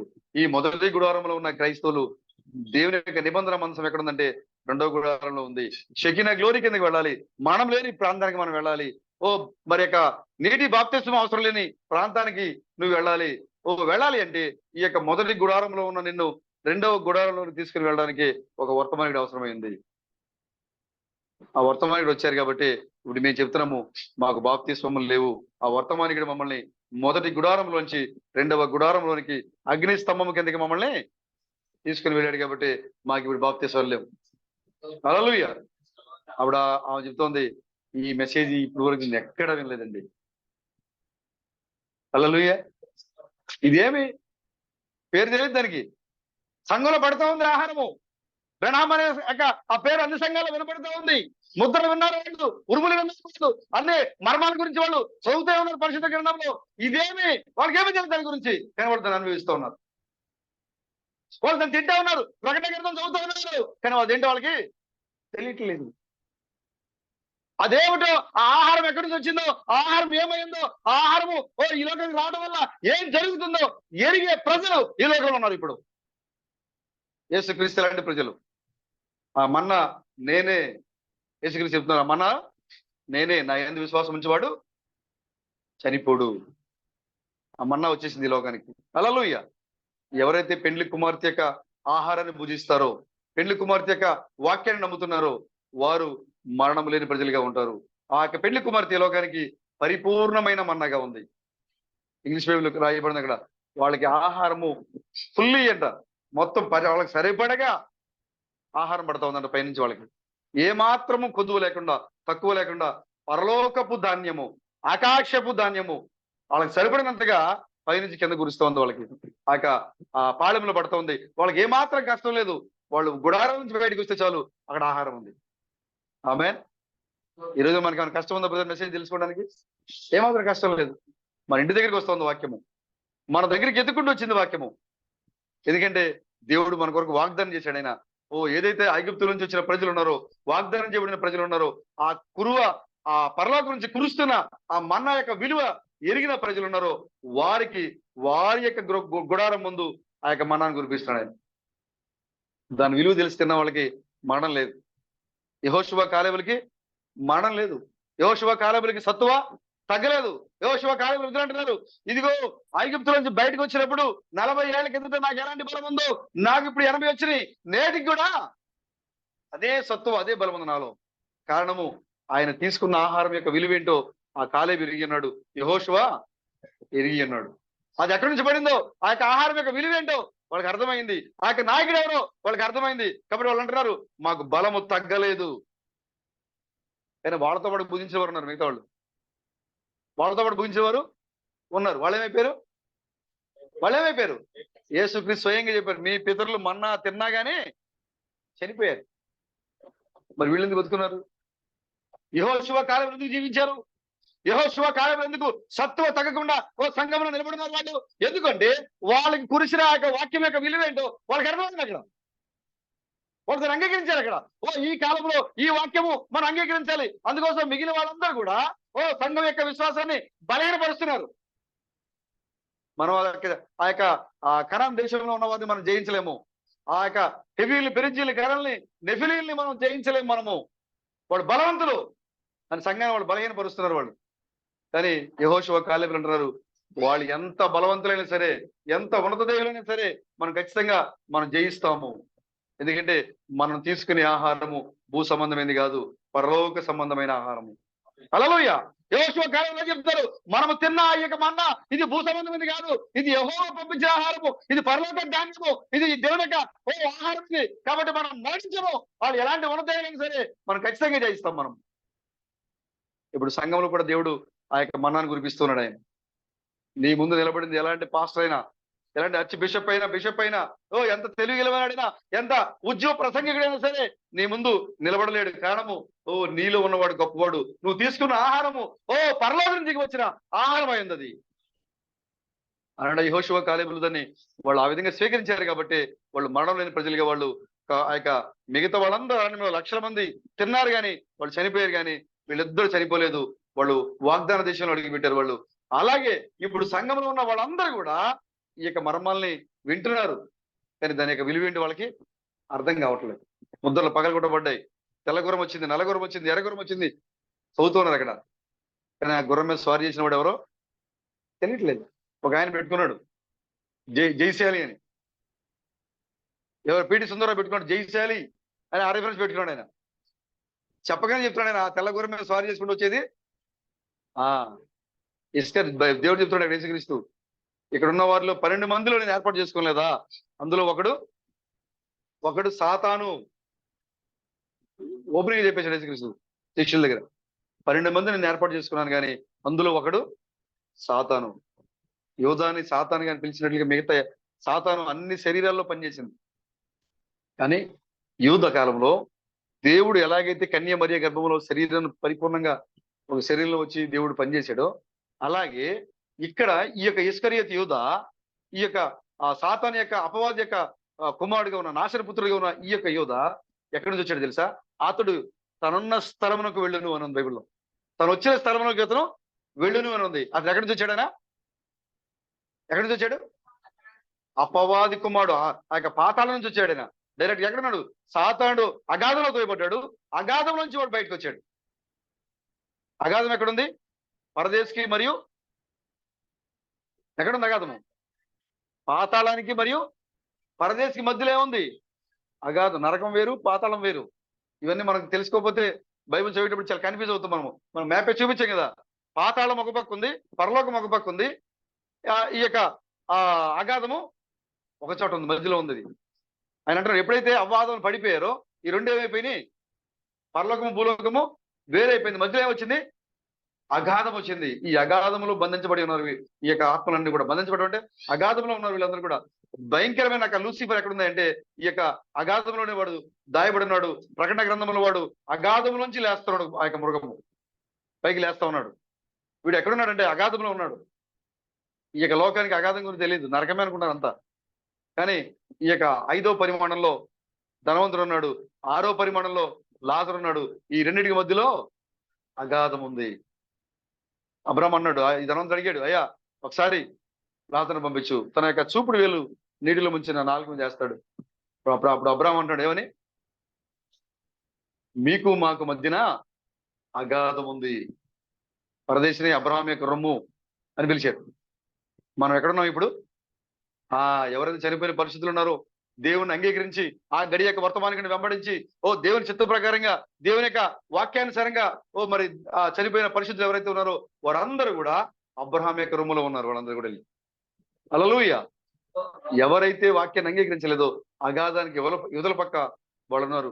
వారు ఎన్నటికీ కూడా ఆ అగాధాన్ని దాటి ఆ యొక్క పరిమాణంలోకి, 6వ పరిమాణంలోకి వారు అబ్రహాం యొక్క రొమ్ములోకి వాళ్ళు రాలేరు. వాళ్ళు నాశనపుత్రుడు సాతాను ఎక్కడి నుంచి వచ్చాడంటే అగాధం నుంచి బయటకు వచ్చాడు. ఇస్కరియోతు యూదా సాతాను యొక్క కుమారుడు, అపవాది యొక్క కుమారుడు. బైబిల్లో రాయబడింది అక్కడ చనిపోయిన తర్వాత అతను ఎక్కడి నుంచి అయితే వచ్చానో తిరిగి అక్కడికి వెళ్ళిపోయాను అని రాయబడింది అక్కడ అపొస్తలుల కార్యాల్లో. అతను ఎక్కడి నుంచి వచ్చాడంటే అగాధం నుంచి లేచి నాశన పుత్రుడిగా బయటకు వచ్చాడు. దేవుడు ఏ విధంగా అయితే కన్యమరి గర్భం వచ్చి పరిపూర్ణంగా ఆయన తను బయలుపరుచుకున్నాడో వాడు కూడా అలాగే నాశన పుత్రుడు అగాధం నుంచి లేచి వచ్చి మరి సాతానుగా పిలువబడిన ఇస్కరియోతు యూదా, కెరియోత్ ప్రాంతానికి చెందిన కెరియోత్ అనే ఒక ప్రాంతానికి చెందిన ఒక సగం యూదుడు, సగం అన్యుడు, యాజకత్వం మరియు రాజు. చూసారా, ప్రభు ఏదైతే ఎంచుకున్నాడో అదే మార్గంలో వాడు వస్తా ఉన్నాడు. మెల్కీసెదెకు దేవుని చిత్తం అయితే ఒకరోజు మనం మాట్లాడితే, ఈ రోజు నా అంశంగా నేను అదే తీసుకున్నా. కానీ ఈ యొక్క మాటలు చెప్పడానికి పరిశుద్ధాత్మ ప్రేరేపించింది కాబట్టి ఈ రోజు నేను ఈ విషయాన్ని మాట్లాడుతూ ఉన్నా. మెల్కీసెదెకు గత వారం నుంచి నాకు మెల్కీసెదెకు గురించే దేవుడు ప్రభు చూపిస్తున్నాడు. నేను మాట్లాడదాం అనుకున్నా, కానీ మళ్ళా ఇప్పుడు దేవదూతల హాని గురించి మాట్లాడమని ప్రభు చూపించినప్పుడు ఈ యొక్క అంశం తీసుకోవడానికి నేను ముందుకు వచ్చాను. నేను మెల్కీసెదెకు ఆయన ఎవరు? రాజు మరియు యాజకుడు. రాజు మరియు యాజకుడిగా ఉన్నాడు. దేవుడు ఏదైతే మార్గాన్ని ఎంచుకుంటూ తన సంఘాన్ని లేదా తన ప్రజలను నడిపించుకుంటూ వస్తా ఉన్నాడో వాడు కూడా అలాగే ఎక్కడ వాడు దూరంగా ఉండట్లేదు. సంఘం గమనించట్లేదు, కానీ వాడు ఎక్కడ ఉంటున్నాడు? సంఘంలోనే ఉంటున్నాడు.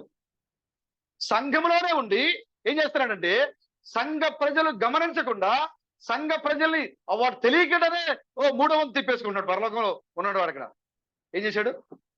వారికి తెలియకుండానే మూడో వంతు భాగాన్ని తిప్పేసుకున్నాడు. దేవుని యొక్క కెరూపుల్ని వాళ్ళకి తెలియకుండానే అబ్షాలోము కూడా ఏం చేశాడు? ఆ ప్రజలు వాళ్ళకి తెలియదంట పాపం. అక్కడ బైబిల్ రాయబడింది అక్కడ వాళ్ళు యథార్థంగా వచ్చారంట అబ్షాలోము రమ్మంటే. వాళ్ళకి తెలియదు అబ్షాలోము కుట్ర. అక్కడికి వచ్చిన తర్వాత ఏమంటాడంటే అబ్షాలోము చిరంజీవి ఒకరు కాక జయం పొందరు కాక అని ఆయన ముందు రథాలు పెట్టి పరిగెట్టి నుంచి తీసుకెళ్తాడు ఆయన. వాళ్ళకి అక్కడికి వచ్చిన తర్వాత కానీ అర్థం కాలే అబ్షాలోము యొక్క కుట్ర ఏంటి. వాడు ఎంత దగ్గరగా చేసుకుంటూ వస్తున్నాడు చూడండి. ఆ నాశన పుత్రుడు ఇక్కడ సంఘంలోనే ఉంటున్నాడు. వాడు ఆ సంఘంలోనే ఉండి మనకి తెలియకుండా మనము వాక్యాన్ని తప్పుదో పట్టించే విధంగా మన యేసు మంచివాడే. ఎక్కడున్నాడు మన యేసు? సంఘంలోనే ఉన్నాడు. బరయేసు సంఘంలోనే ఉన్నాడు. అదే పేరు కూడా మార్పులేదు మళ్ళీ. మన యేసు, బరయేసు, నజరేయుడైన యేసు. ఎంత దగ్గరగా వచ్చి మోసం చేస్తూ ఉందో చూడండి సాతాను. అదే పేరుతో వాళ్ళు అనుకుంటున్నారు యేసు అంటే పరలోకం దిగి వచ్చి గబ్రియలు పెట్టింది అనుకుంటారు. కానీ ఆల్రెడీ యేసుల భూమి మీద ఉన్నారు. అక్కడ యేసు అంటే రక్షకుడే. మరి ఈ యేసు అంటే ఎవరని అడుగుతారు వాళ్ళు. మీ యేసు అంటే రక్షకుడయ్యా, మరి ఈ యేసు అంటే ఎవరు? మరి ఆయన రక్షకుడేగా. నన్ను చాలా మంది అడిగారు, నా కొరకు నా దేహ విమోచకుడు కార్ యాక్సిడెంట్ లో బలయ్యాడు అని నేను చెప్తే, అవునా, మా నాన్నగారు కూడా కార్ యాక్సిడెంట్ లో చనిపోయారండి, అయితే మాకు కూడా మా నాన్నగారు దేహ విమోచకుడేనా అని అడిగారు. మీ నాన్నగారు ఉన్నారా అని నన్ను అడిగారు. అవునండి, మా నాన్నగారు లేరు. మీ నాన్నగారు ఎవరు చనిపోయారు? యాక్సిడెంట్. ఓహో, మీ నాన్నగారు కూడా యాక్సిడెంట్ చనిపోయారా? అవునండి, మా నాన్నగారు యాక్సిడెంట్ చనిపోయారు. అయితే మీ నాన్నగారు కూడా ఇప్పుడు నీకు విమోచకుడేనా? కాదు, ఎందుకు కదండి. అక్కడ కార్ యాక్సిడెంట్ బ్రహ్మ గారి యాక్సిడెంట్ లో చనిపోతే విమోచకుడు అయ్యారు. మరి మీ నాన్నగారు కూడా కారు మీ యాక్సిడెంట్ లో చనిపోయాడు కదా. మరి ఇప్పుడు మీ నాన్నగారు ఎందుకు విమోచకుడు అవ్వకూడదు? ఏం చెప్పాలి మరి ఇప్పుడు చెప్పండి మీరు. ఏం చెప్పాలి? ఆ? అర్థం కాదు. లేకపోతే అక్కడ జరిగింది ఎట్లా తెలిసింది మనకు తెలియదుగా. ఇక్కడ కూడా జరిగి ఉండొచ్చు కదా. విశ్వాసం అందరికీ ఉంటది కదా. విశ్వాసం విశ్వాసం అందరికీ ఉంటుంది కదా. వాళ్ళ యొక్క నిజస్వరూపం బయలుపడేదాకా వాళ్ళు విశ్వాసులే. వాళ్ళ నిజస్వరూపం తెలిసేదాకా వాళ్ళు చాలా చక్కగా నిజమైన విశ్వాసుల కన్నా ఎక్కువ కనపడతారు. భక్తి కలిగిన వాళ్ళకన్నా ఎక్కువ కనపడతారు సంఘంలో వాళ్ళు. అప్పుడు నేనేం చెప్పేది తెలుసు వాళ్ళకి. నిజమేనండి బ్రదర్, మీరు చెప్పిన మాట నిజమే. బ్రహ్మ గారు యాక్సిడెంట్ అయ్యారు, బలయ్యారు. ఆయన దేహ విమోచకుడు. మా నాన్నగారు కూడా యాక్సిడెంట్ లో చనిపోయారు, కానీ ఆయన దేహ విమోచకుడు కాదు. ఎందుకంటే నా తండ్రి, నా శరీర సంబంధమైన నా తండ్రి ముద్రలను పగలగొట్టలే. కానీ నా ఆత్మ సంబంధమైన నా తండ్రి ముద్రలు పగలగొట్టాడు. అక్కడ యూదా గోత్రపు సింహం మాత్రమే ముద్రలు పగలగొట్టడానికి అర్హుడు. హల్లెలూయా. కాబట్టి ఆయన ముద్రలు పగలగొట్టాడు కాబట్టి ఆయన నా కోసమైన రక్త సంబంధికుడిగా యాక్సిడెంట్ లో బలయ్యాడు ఆయన. కాబట్టి ఆ యొక్క రక్తము నాకు అన్వయించబడింది కాబట్టి నేను ఇప్పుడు యొక్క రక్త సంబంధమైన విమోచన యొక్క రక్తములో ప్రభుకి నేను దగ్గర అయ్యాను. నేను బంధువుని అయిపోయి ఇప్పుడు నేను.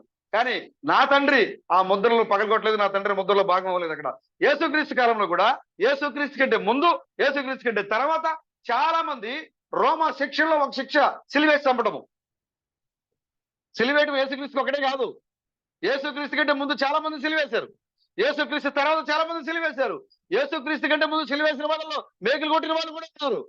యేసుక్రీస్తు తర్వాత సిలువేసిన వాళ్ళలో తాళ్ళతో కట్టిన వాళ్ళు ఉన్నారు, మేకలేసి కొట్టిన వాళ్ళు కూడా ఉన్నారు, సిలువలో మరణించిన వాళ్ళు కూడా ఉన్నారు. మరి కేవలం యేసుక్రీస్తు మాత్రమే ఎందుకు రక్షకుడు? ఎందుకు బ్రదర్? రోమా ప్రభుత్వ శిక్షల్లో అదొక శిక్ష. ఆ రోజుల్లో సిలువ మీద చంపటము. మరి యేసుక్రీస్తు పాటికి ఇద్దరు దొంగలు కూడా సిలువ వేయబడ్డారు. అలా చెప్పి వాళ్ళందరూ రక్షకులు అందామా? లేదే. రేపు నువ్వు నాతో పాటుగా పరదేశంలో ఉందు అని ఒక ఆయన చెప్పాడు అంటే అతను ఏమైపోయాడు? చనిపోయాడా? యేసుక్రీస్తు పాటు కూడా చనిపోయాడు కదను. మరి అంటే ఇప్పుడు ఆయన కూడా రక్షకుడేనా? శిలువలో చనిపోయాడు. అతను కూడా దొంగ, మారుమనసు పొందాడు. మరొక దొంగ హెచ్చరించాడు, మనిద్దరం అయితే ఈ తప్పు చేసి మోసం చేసి ఈ శిక్షణ పొందడానికి మనం అర్హులమే. కానీ ఆయన ఏ పాపము చేయకుండా, ఏ తప్పు చేయకుండా వచ్చి ఈ శిక్షను భరిస్తున్నాడు ఆయన. ఎందుకు నువ్వు ఆ విధంగా మాట్లాడతావు? ఏమన్నాడు ఆయన? మరొక దొంగ ఏమన్నాడు? యేసు ఎందుకు నువ్వు దింపుకుని నన్ను మమ్మల్ని దింపేయచ్చు కదా. వాళ్ళందరూ ఏమైనా ఎగదాలు చేస్తున్నారు కింద. ఓ మెస్సయా, రక్షకుడా, ఎనమల తల మీద పెట్టి కర్రతో కొట్టి ఏమన్నారు? నిన్ను ఎవరు కొట్టారు చెప్పుకో. నువ్వు హృదయాసం చెప్పువాడా? ఇప్పుడు తల మీద కొట్టింది ఎవరు? మరి చెప్పొచ్చు కదా ఆయన. చెప్పట్లేదు.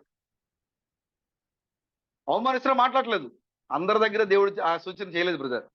తన ప్రజల మధ్య, నిర్ణయించబడిన ప్రజల మధ్య మాత్రమే దేవుడు తనెవరో బయలుపరుచుకున్నాడు ఆయన. అందరి మధ్యలో బయలుపరచుకోవట్లేదు ఆయన. వాళ్ళు అడుగుతున్నారు చెప్పట్లేదు. నువ్వు మెస్సేవా? నువ్వు మెస్సేవా అయితే ఏం చేయాలి? మెస్సే సూచన మాకు చూపించు.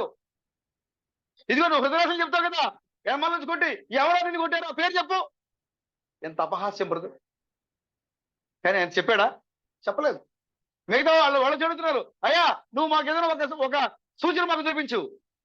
వాళ్ళు అడిగారు. ఆయన ఏమన్నాడు? వ్యభిచారులైన చెడ్డతరము వల్ల యోనా సూచన తప్ప మగ్ధలేని మరియ ఏం మాట్లాడాల, సమరయ స్త్రీ ఏం మాట్లాడాల. కూర్చొని బయలుపరుచుకుంటున్నాడు. తను ఎవరో బయలుపరుచుకుంటున్నారు. ఆయన ఏమైనాడో బయలుపరుచుకుంటున్నాడు. ఆమె అడుగుతుంది, అయ్యా నువ్వు ప్రవక్తలో ఉన్నావే, మెస్సే అవసరం మాకు తెలుసు, నువ్వు ఆయనతోనే మాట్లాడుతున్నావు. వాళ్ళు ఏమన్నారు వచ్చి, నువ్వు మెస్సే అయితే మాతో స్పష్టంగా చెప్పు. యేసు నువ్వు మెస్సేవా అయితే మాకు స్పష్టంగా చెప్పు. ఎంతకాలం నువ్వు తడబడి చేస్తావు? ఎంతకాలం మమ్మల్ని తికమక పెడతావు? వాళ్ళేమో తికమక పెడుతున్నాడు. ఒకసారి మెస్సే అన్నాడు, ఒకసారి మెస్సే కాదు అంటున్నాడు. కానీ ఇక్కడ స్పష్టంగా అవుతే ఉన్నాడు, నువ్వు ఎదురు చూస్తున్న మెస్సే నేనే. వెంటనే కొండ అక్కడ పడేసింది ఆమె. వాళ్ళు అడిగారు, నువ్వు మెస్సే అయితే మాకు సూటిగా చెప్పు. చెప్పలేదే. వాళ్ళు తికమక పడిపోయారు. వాళ్ళు మెస్సియానా కాదా, మెస్సియానా కాదా, నమ్మితే ఏమైంది, నమ్మకపోతే ఏమైంది. ఏమన్నాడు కైపా? మనుషులందరి కొరకు ఒక వ్యక్తి ప్రాణం పెట్టాలి. ఒకవేళ ఆ మనిషి ఏనే అనుకోండి, మీరందరూ పాపలైపోతారు. మరి జనాలు మోసం చేసేవారు కూడా వస్తారు. ఒకవేళ మోసం చేసేది అనుకోండి, మీరు వెంబడిస్తే మోసపోతారు. మరి ఏం చేయాలి? ఏం చేయాలి బ్రదర్? ఇప్పుడు సంఘంలో ఉన్న సహోదరులు ఎలాంటి సందిగ్ధంలో ఉన్నారో ప్రతి కాలంలోనూ ఉంది సందిగ్ధం. నమ్మాలా నమ్మకూడదా? నిజమా కాదా? మెస్సియానా కాదా? మెస్సియానా కాదా? హల్లెలూయా. తిన్నగా వచ్చి బయలుపరుచుకున్నాడు ఆయన. నమ్మాలా నమ్మకూడదా? సమరయ స్త్రీ ఏ విధంగా అయితే ఈయన మెస్సియానే అని ఆమెనని ఆమె అంగీకరించిందో, ఈ కాలంలో వాక్యం వచ్చేసరికి మనం కూడా ఏం చేసాం ఇప్పుడు? మెస్సియానే.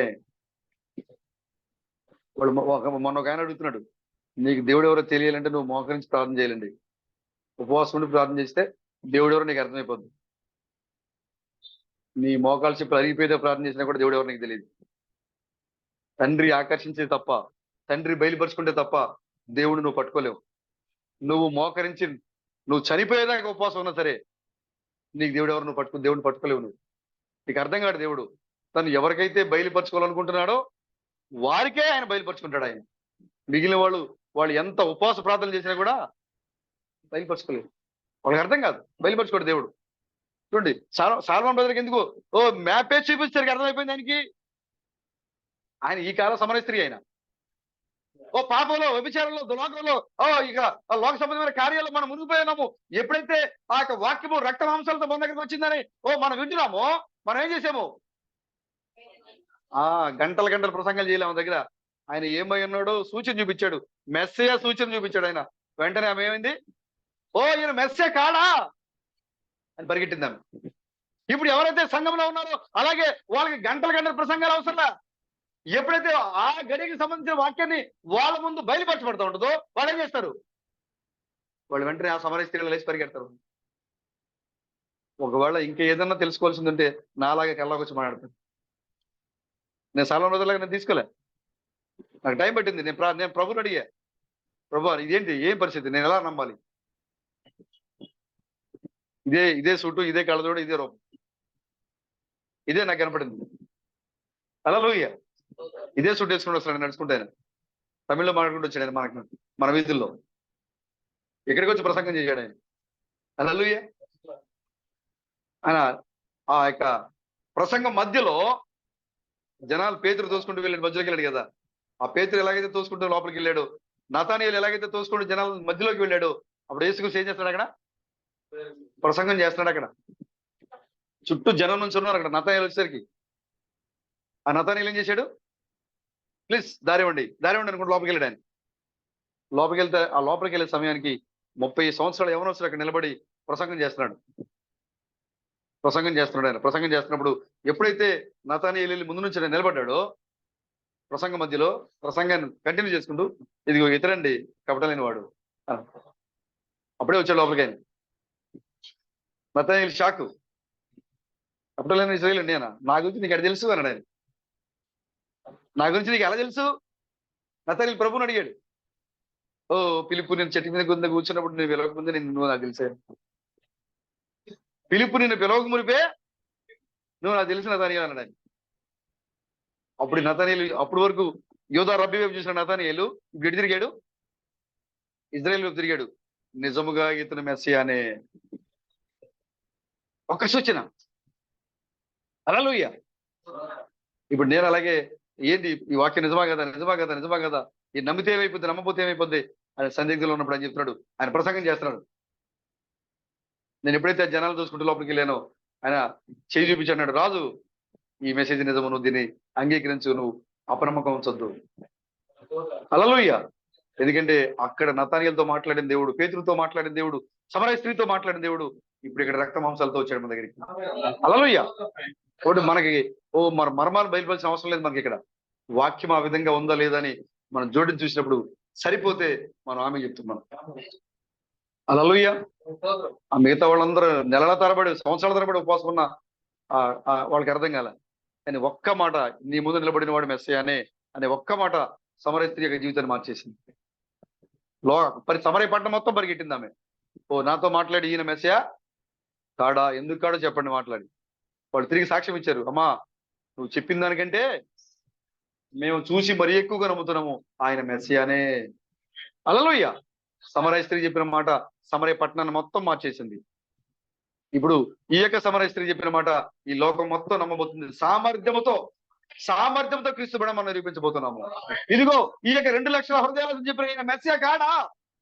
ఈ లోకానికి అర్థం కావట్లా. ఇదేమి, ఈ ఆహారం ఏమి, ఈ యొక్క పురుగులేమి, ఈ యొక్క ముద్రలేమి, ఇదేమి వాళ్ళకి అర్థం కావట్లా. మనం చెప్తున్నాము అది మెస్సియా. అది మెస్సియా, అది వాక్యము, అది ముద్రలు, అది పేరు. పరలోకం నుంచి దేవదూతలు తినే ఆహారం ఇది. ఇప్పుడు మీరు తినే వర్తమానము భూ సంబంధమైన ప్రజలు తినే ఆహారం కాదు, వర్తమానం కాదు. ఇది దేవదూతలు వినే ఆహారం ఇది. హల్లెలూయా. ప్రభుకి స్తోత్రం కలుగును గాక. ఆకాశపు ధాన్యము నీకోసం పంపించాడు దేవుడు. నీవు ఆకాశపు ధాన్యంగా మారిపోయి ఇప్పుడు ఆకాశపు ధాన్యాన్ని పంపించి నిన్ను ఆకాశ ధాన్యంగా మార్చాడు దేవుడు. తీసుకుని వీళ్ళ అతి పరిశుద్ధ స్థలములో మనసములో నిబంధన పాత్రలో ఆయన నేను తీసుకుని పెట్టి షకీనా గ్లోరీ కింద నేను ఉంచాడు దేవుడు. హల్లెలూయా. కుళ్ళిపోవలసిన మన్నా, కంపు కొట్టవలసిన మన్నా, చనిపోవలసిన మన్నా ఇప్పుడు నేటికి కూడా సజీవంగానే ఉంది అది. హల్లెలూయా. ఇప్పుడు ఇజ్రాయెల్ చూసేది చివరి ప్రయత్నం అదే. ఫాలో అవుతున్నారా మీరు ఇజ్రాయెల్ని? ఫాలో అవుతున్నారా? నిబంధన మందసము 6 ప్రదేశాల్లో ఉన్నట్టుగా డౌట్. ఒకటి నెబో పర్వతము, ఇజ్రాయెల్ బహుశా ఇర్మియా కాలంలో కదా వాళ్ళు 70 సంవత్సరాల పాటు వెళ్ళిపోయింది బబులోనికి. నెబుకద్నెజర్ రావడానికంటే ముందుగానే, ఎందుకంటే ఇర్మియా చూశాడు కాబట్టి ఇర్మియా బహుశా దాన్ని తీసుకెళ్లి నెబో పర్వతంలో గుహలో దాచి ఉండొచ్చు అనేది ఒక అనుమానం వాళ్ళకి. లేదనుకుంటే డోమ్ ఆఫ్ ద రాక్ ఉంది కదా, దాని కింద ఉందేమో అనే అదొక అనుమానం వాళ్ళకి. లేదంటే కల్వరిలో సిలువ కింద నేను ఒక ఆయన చెప్తున్నా, నాకు దర్శనం వచ్చింది, దేవుడు చూపించాడు, నేను అక్కడికి వెళ్ళాను, నేను ఫోటోలు తీశాను, ఆ దర్శనంలో ఆ మంచం నాకు కనపడింది, ఆ దేవాలయంలో వాడే పాత్రలు నాకు కనపడ్డాయి, నేను వాటన్నిటిని వీడియోలు ఫోటోలు తీశాను, కానీ వెంటనే నాకు దూత ప్రత్యక్షమైంది, ఇక్కడ ఉన్నటువంటి ఈ యొక్క మందసము, ఈ పాత్రలు, వీటిని గురించి ఇప్పుడే బయటకు చెప్పొద్దు అని ఆ ఫోటోలు వీడియోలు అన్ని కూడా తీసుకొని ఆ దూత తీసేసుకుంది. అది నాకు స్వయంగా నేను సాక్ష్యం ఇస్తా ఉన్నా అని చెప్పాడని. అది ఎంతవరకు వాస్తవం తెలియదు. అక్కడ ఉంది అనేది ఒక వాదన. ఇలా ఒక 5-6 ప్రాంతాల్లో మందసం ఉంది. కానీ ఇప్పుడు వరకు ఆ మందసం గురించి వాళ్ళు ముందు దేవాలయం నిర్మించాలనే ఫోకస్ ని పెట్టారు. ఇప్పుడు దేవాలయం నిర్మించడానికి దగ్గరగా అన్ని మార్గాలు వాళ్ళకి సులువైపోయింది. కాబట్టి మనం ఏ సమయంలో సరే దేవాలయం నిర్మిస్తామో, దేవాలయం నిర్మించిన వెంటనే లోపల ఏం పెట్టాలి? నిబంధన మందసం పెట్టాలి. కాబట్టి ఇప్పుడు అది ఎక్కడుందో అనేది చర్చ మొదలు పెట్టారు వాళ్ళు. మీరు ఫాలో అవుతున్నారు బ్రదర్? ఇదంతా దేనికోసం జరుగుతుందంటే నీ మేలుకొలు కొరకు. నిబంధన మందసము, శరీర సంబంధమైన నిబంధన మందసము బెల్షెస్సర్ ద్వారా ఎవరైతే ఉన్నారో ఆ యొక్క మోషే, దేవుడు చెప్పాడు ఎవరు తయారు చేయాలని? ఎవరు తయారు చేయాలి? నీతిమంతుడు. ఆయన వస్త్రాలు ఎవరు తయారు చేయాలి? నీతిమంతుడు. ప్రధాన యాజకుని యొక్క వస్త్రాలు ఎవరు తయారు చేయాలి? ఆ యొక్క వ్యక్తి ద్వారా తయారు చేయబడినటువంటి దేవుడు మోషే ఏదైతే నిబంధన ఆ యొక్క మేఘములో దేవుడు చూపించాడో, ఆ యొక్క నమూనాను ఎలాగ తయారు చేయమని చెప్పాడో దాని ప్రకారంగా ఒక మనిషిని నిర్ణయించి ఆ మనిషి ద్వారా ఏం చేశాడు? నిర్మించాడు దాన్ని. ఆ యొక్క నిబంధన, ఆ యొక్క మందసము ఇప్పుడు అతి త్వరలో వాళ్ళు వెలికి తీయబోతున్నారు. వాళ్ళకి ఉన్న ఈ 6 ప్రాంతాల్లో ఏదో చోట ఉంటుంది అనేది వాళ్ళ యొక్క విశ్వాసం. ఖచ్చితంగా వాళ్ళు దాన్ని బయటికి తీస్తారు, దేవాలయంలో పెడతారు. అది జరగాల్సిన కార్యం అది. వాళ్ళు అక్కడ అనుదిన బలి మొదలు పెడతారు. అక్కడ దాంతో ఒప్పందం జరుగుద్ది. అక్కడ శాంతి సమాధానం అనుకుంటే ఒక ఆయన వస్తాడు. ఎందుకంటే ఇప్పుడు జరిగే యుద్ధాలని శాంతింప చేయడానికి ఒక నిబంధనతో ఒక ఆయన వస్తాడు. ఆ నిబంధన చేసి అక్కడ ఆరాధన మొదలవుతుంది. అక్కడ వీళ్ళందరూ అనుకుంటారు ఇతనే మా మెస్సియా అనుకుంటారు. ఇజ్రాయెల్ ఏమనుకుంటారట? ఇప్పుడు సమాధానం ఇస్తున్నాడు కాబట్టి ఇతనే మాకు మెస్సియా. ఎందుకంటే వాళ్ళు ఎప్పటి నుంచి చూస్తున్నారు మెస్సియా. వాళ్ళకి విశ్వాసం ఏంటి? మెస్సియా. ఇజ్రాయెల్ యొక్క విశ్వాసం ఏంటి అంటే మెస్సియా వస్తే మమ్మల్ని పరిపాలించే గ్రీకులను ఒక పక్క, రోమీలు మరో పక్క త్రోసేసి ఆయనే మమ్మల్ని పరిపాలిస్తాడు, మేము దేవుని యొక్క ప్రజలుగా, ఆయనే దావీదు కుమారుడిగా మమ్మల్ని పాలించాలి అనేది వాళ్ళ యొక్క నమ్మకం. కాబట్టి వాళ్ళు ఏమనుకుంటారంటే కొంతకాలం, ఒక 3-4 సంవత్సరాల పాటు కొంతకాలము ఈ యొక్క వచ్చే అంత్యక్రీస్తునే, ఈ యొక్క యుద్ధాలు ఆపేటువంటి ఈ యొక్క అంత్యక్రీస్తునే వాళ్ళు ఏమనుకుంటారంట? మెస్సియా అనుకుని ఆయన వెంబడిస్తారు. వాళ్ళు ఆయన ఏం చెప్తే దాన్నే ఫాలో అవుతారు. వాళ్ళు అయితే పిలువలే. అతను చెప్పిన ప్రతి మాట ఎలా ఉంటుంది? వాళ్ళకి దేవుని యొద్ద నుంచి దిగి వచ్చిన మాటలా కనపడుతుంది. వాళ్ళకి అలాగే స్వీకరిస్తారు దాన్ని వాళ్ళు. ఆ తర్వాత వాళ్ళు ఆ యొక్క దేవాలయంలో అపవిత్రమైన దాన్ని అతను జరిగిస్తున్నప్పుడు ఆ యొక్క ఎపిపిఎన్ఎస్ వచ్చి ఏం చేశాడు? చరిత్రలో ఒక పందిని తీసుకుని పోయి ఏం చేశాడు? ఆలయంలో అర్పించాడు ఆయన. అప్పటి వరకు వాళ్ళు ఆ రాజు మంచోడు అనుకున్నారు వాళ్ళు. కానీ ఎప్పుడైతే ఆ ఎపిఫనీస్ని తీసుకెళ్లే పందిని మందిరంలో అర్పించాడో, ధర్మశాస్త్ర ప్రకారంగా పంది ఒక అపవిత్రమైన జంతువు. దాన్ని ఎప్పుడు కూడా దాన్ని ఇజ్రాయేల్ వాళ్ళు అక్కడ అర్పించరు దాన్ని. కానీ ఎప్పుడైతే దాన్ని అర్పించారో వాళ్ళకి అర్థమైపోయింది ఇతను మంచి రాజు కాదు అని వాళ్ళకి అర్థమైంది. అలాగే సమాధానంతో శాంతితో వచ్చేటువంటి ఈ యొక్క చివరి కాలపు అంత్య ప్రవక్త లేదా అంత్యక్రీస్తుని వాళ్ళు కొంతకాలం వరకు మెస్సియాని నమ్ముతారు వాళ్ళు. కానీ ఎప్పుడైతే మందిరంలో అపవిత్రమైన హేయమైన కార్యాలని చేయటం ప్రారంభిస్తాడో వాళ్ళకి అర్థమైపోద్ది మా మెస్సియా ఇలాంటి కార్యాలని చేయడు, ఇతను మెస్సియా కాడు అని వాళ్ళు చెప్తారు. ఎప్పుడైతే ఇతను మెస్సియా కాడు అని ఇజ్రాయేల్ ఒప్పుకుంటారో వెంటనే వాళ్ళతో చేసిన నిబంధన ఆయన ఏం చేస్తాడు? కొట్టేస్తాడు. నిబంధన మీరిపోతారు. అప్పటికే 1,44,000 మంది మధ్యలో వర్తమానం వచ్చేస్తుంది అక్కడికి. చాలా మెలకు కలిగి ఉండాలి బ్రదర్, చాలా మెలకు కలిగి ఉండాలి. చూడండి అక్కడ సిరియా రాజు యొక్క ప్లాన్లు ఎవరు చెప్పేవాళ్ళు ఇజ్రాయెల్కి? ఎలీషా. అసలు సిరియా రాజుకి అసలు ఇచ్చేసేసింది, అసలు మెంటలో చేసింది దానికి. అసలు మన గుడారంలో కూర్చొని ప్లాన్ వేస్తే ఇజ్రాయెల్కి ఎలా తెలుస్తుంది అసలు? అంటే నా దగ్గర కూర్చున్న వాళ్ళలోనే ఇవిలో మనకి మోసగాళ్ళు ఉన్నారు ఇక్కడ అనుకునేంతగా వాళ్ళ యొక్క రహస్యాలు అక్కడికి వెళ్ళిపోయి, అప్పుడు వాళ్ళు సిరియా రాజు దగ్గర ఉన్న ఒక ఆయన చెప్పాడు, అయ్యా మన దగ్గర ఉన్న వాళ్ళు ఎవరు కూడా అక్కడికి వెళ్ళి రహస్యాలు చెప్పట్లేదు. వాళ్ళల్లో ఎవరున్నారు? దేవుని యొక్క ప్రవక్త దైవజనుడు ఉన్నాడు. మీ యొక్క ఆలోచనలు ఆయన ద్వారా వాళ్ళకి తెలుస్తున్నాయి. ఇజ్రాయెల్కి ఎలా తెలుస్తున్నాయి బ్రదర్? దేవుడు బ్రదర్. లేకపోతే 2024లో పేజీలో వేల్చాలని వాళ్ళు ఇప్పుడు అమ్మారు. వాళ్ళకి 2022లో కంపెనీ పెట్టారు అక్కడ, తైవాన్లో కంపెనీ పెట్టారు. అక్కడ బిఎస్ఎఫ్ ఏదో కంపెనీ పెట్టారు. వాళ్ళ ప్లాన్ ఇదంతా వాళ్ళు సొంతగా చేయలేరు దాన్ని.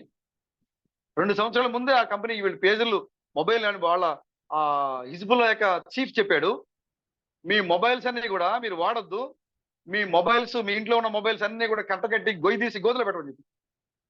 పక్కన వాళ్ళు కూడా ఇవ్వద్దు. మీరు ఏం చేయమన్నాడు? మీ ఇంట్లో గొయ్యి తీసి గోతులు పెట్టి పూడ్చిపెట్టేయండి, మన రహస్యాలు ఇజ్రాయేలు తెలుసుకుంటుంది, అసలు మొబైల్స్ మీరు వాడొద్దు, పేజీలో వాడండి అని చెప్పారు. వాళ్ళకి అర్థమైపోయింది అప్పుడే వీళ్ళు పేజీల మీద వీళ్ళు దృష్టి వెళ్ళిపోద్దని చెప్పి ముందుగానే కంపెనీ పెట్టేశారు.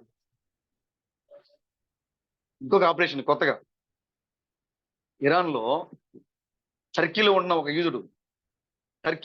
యూదుడికి ఇరాన్ డబ్బులు ఏర్పాటు చేసి, మీరు బెంజమిన్ నెతన్యాహు కనుక చంపితే మీకు ఎంత డబ్బు కావాలని ఇచ్చేస్తాం పంపించారు. డబ్బులు ఇచ్చారు. నువ్వు ఎవరిని సెలెక్ట్ చేసుకుంటావు, అతను సమీపంగా బెంజమిన్ నెతన్యాహుకి సమీపంగా ఉన్న బాడీ గార్డ్నో లేకపోతే సెక్యూరిటీని ఎవరిని పెట్టుకుంటావు అసలు కొనేసే డబ్బులతో. బెంజమిన్ నెతన్యాహుని చంపేస్తే యుద్ధం ఆగిపోద్ది.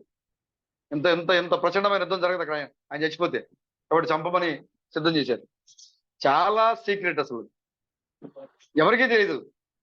కానీ ఇజ్రాయెల్ పట్టేసింది, అతను పట్టుకున్నారు.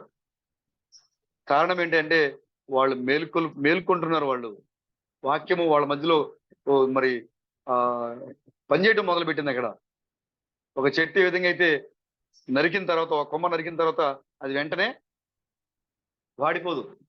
అది వాడిపోవాలంటే కొద్ది సమయం పడుతుంది. ఇజ్రాయేల్కి ఎప్పుడు తెలిసింది దేవుడు వెళ్ళిపోయాడని, మెస్సియా లేడు అని ఎప్పుడు తెలిసింది వాళ్ళకి? టైటస్ చక్రవర్తి వచ్చి చంపుతుంటే, ఓ ఇదేంటి మెస్సియా వస్తాడు అనుకున్నాము, మెస్సియా రాలేదా అని ఒకళ్ళు, ఓ మెస్సియా వెళ్ళిపోయాడా అని ఒకళ్ళు. ఎప్పటికి అర్థమైంది వాళ్ళకి? 70 సంవత్సరాలకి అర్థమైంది. క్రీస్తు శకం 70లో టైటస్ వచ్చి నరుగుతూ ఉంటే అప్పుడు అర్థమైపోయింది. అప్పటికి మెస్సియా ఎప్పుడో వెళ్ళిపోయాడు. చెట్టు కొమ్మ తొలగించిన తర్వాత ఎలాగైతే నిదానంగా అది వాడిపోతుందో, మెస్సియా వెళ్ళిపోయిన తర్వాత అలాగే సంఘానికి నిదానంగా తెలుస్తోంది మెస్సియా సంఘంలో లేడు అనే విషయం. ఆల్రెడీ వాక్యము అన్నిల్లోంచి ఇజ్రాయెల్ వైపు తిరిగిపోయింది. మనం అనుకుంటున్నాం ఇంకా మన దగ్గరే ఉంది కదా, ఇంకా తినుము తాగుము సుఖించము జీవించము అని అనుకుంటున్నాం. కానీ వాక్యము ఎప్పుడు తెలుస్తుందంటే ఎప్పుడైతే శ్రమలు స్టార్ట్ అవుతాయో, ఎప్పుడైతే ఆ అంత్యక్రీస్తు యొక్క పరిపాలన ఇక్కడ మొదలవుతుందో, వాడు మహా కోపోద్రుతుడై ఇక్కడికి వచ్చి పరిపాలన చేయబోతున్నాడు, ఓ క్రైస్తవులను హింసించబోతున్నాడు, వాక్యాన్ని వెంబడించే వారిని వాడు హింసించబోతున్నాడు. అప్పుడు అర్థమైపోతుంది, అయ్యో మెస్సియా వెళ్ళిపోయిందా, మెస్సియా వెళ్ళిపోయాడా, వాక్యం వెళ్ళిపోయిందా, దేవుడు వెళ్ళిపోయాడా, రెండో రాడు అయిపోయిందా అనే విషయం అప్పుడు ఈ లోకానికి అర్థమవుతుంది. అప్పుడు దాకా వాళ్ళకి ఏమి ఈ లోకానికి అర్థం కాదు. ఆ సమయంలో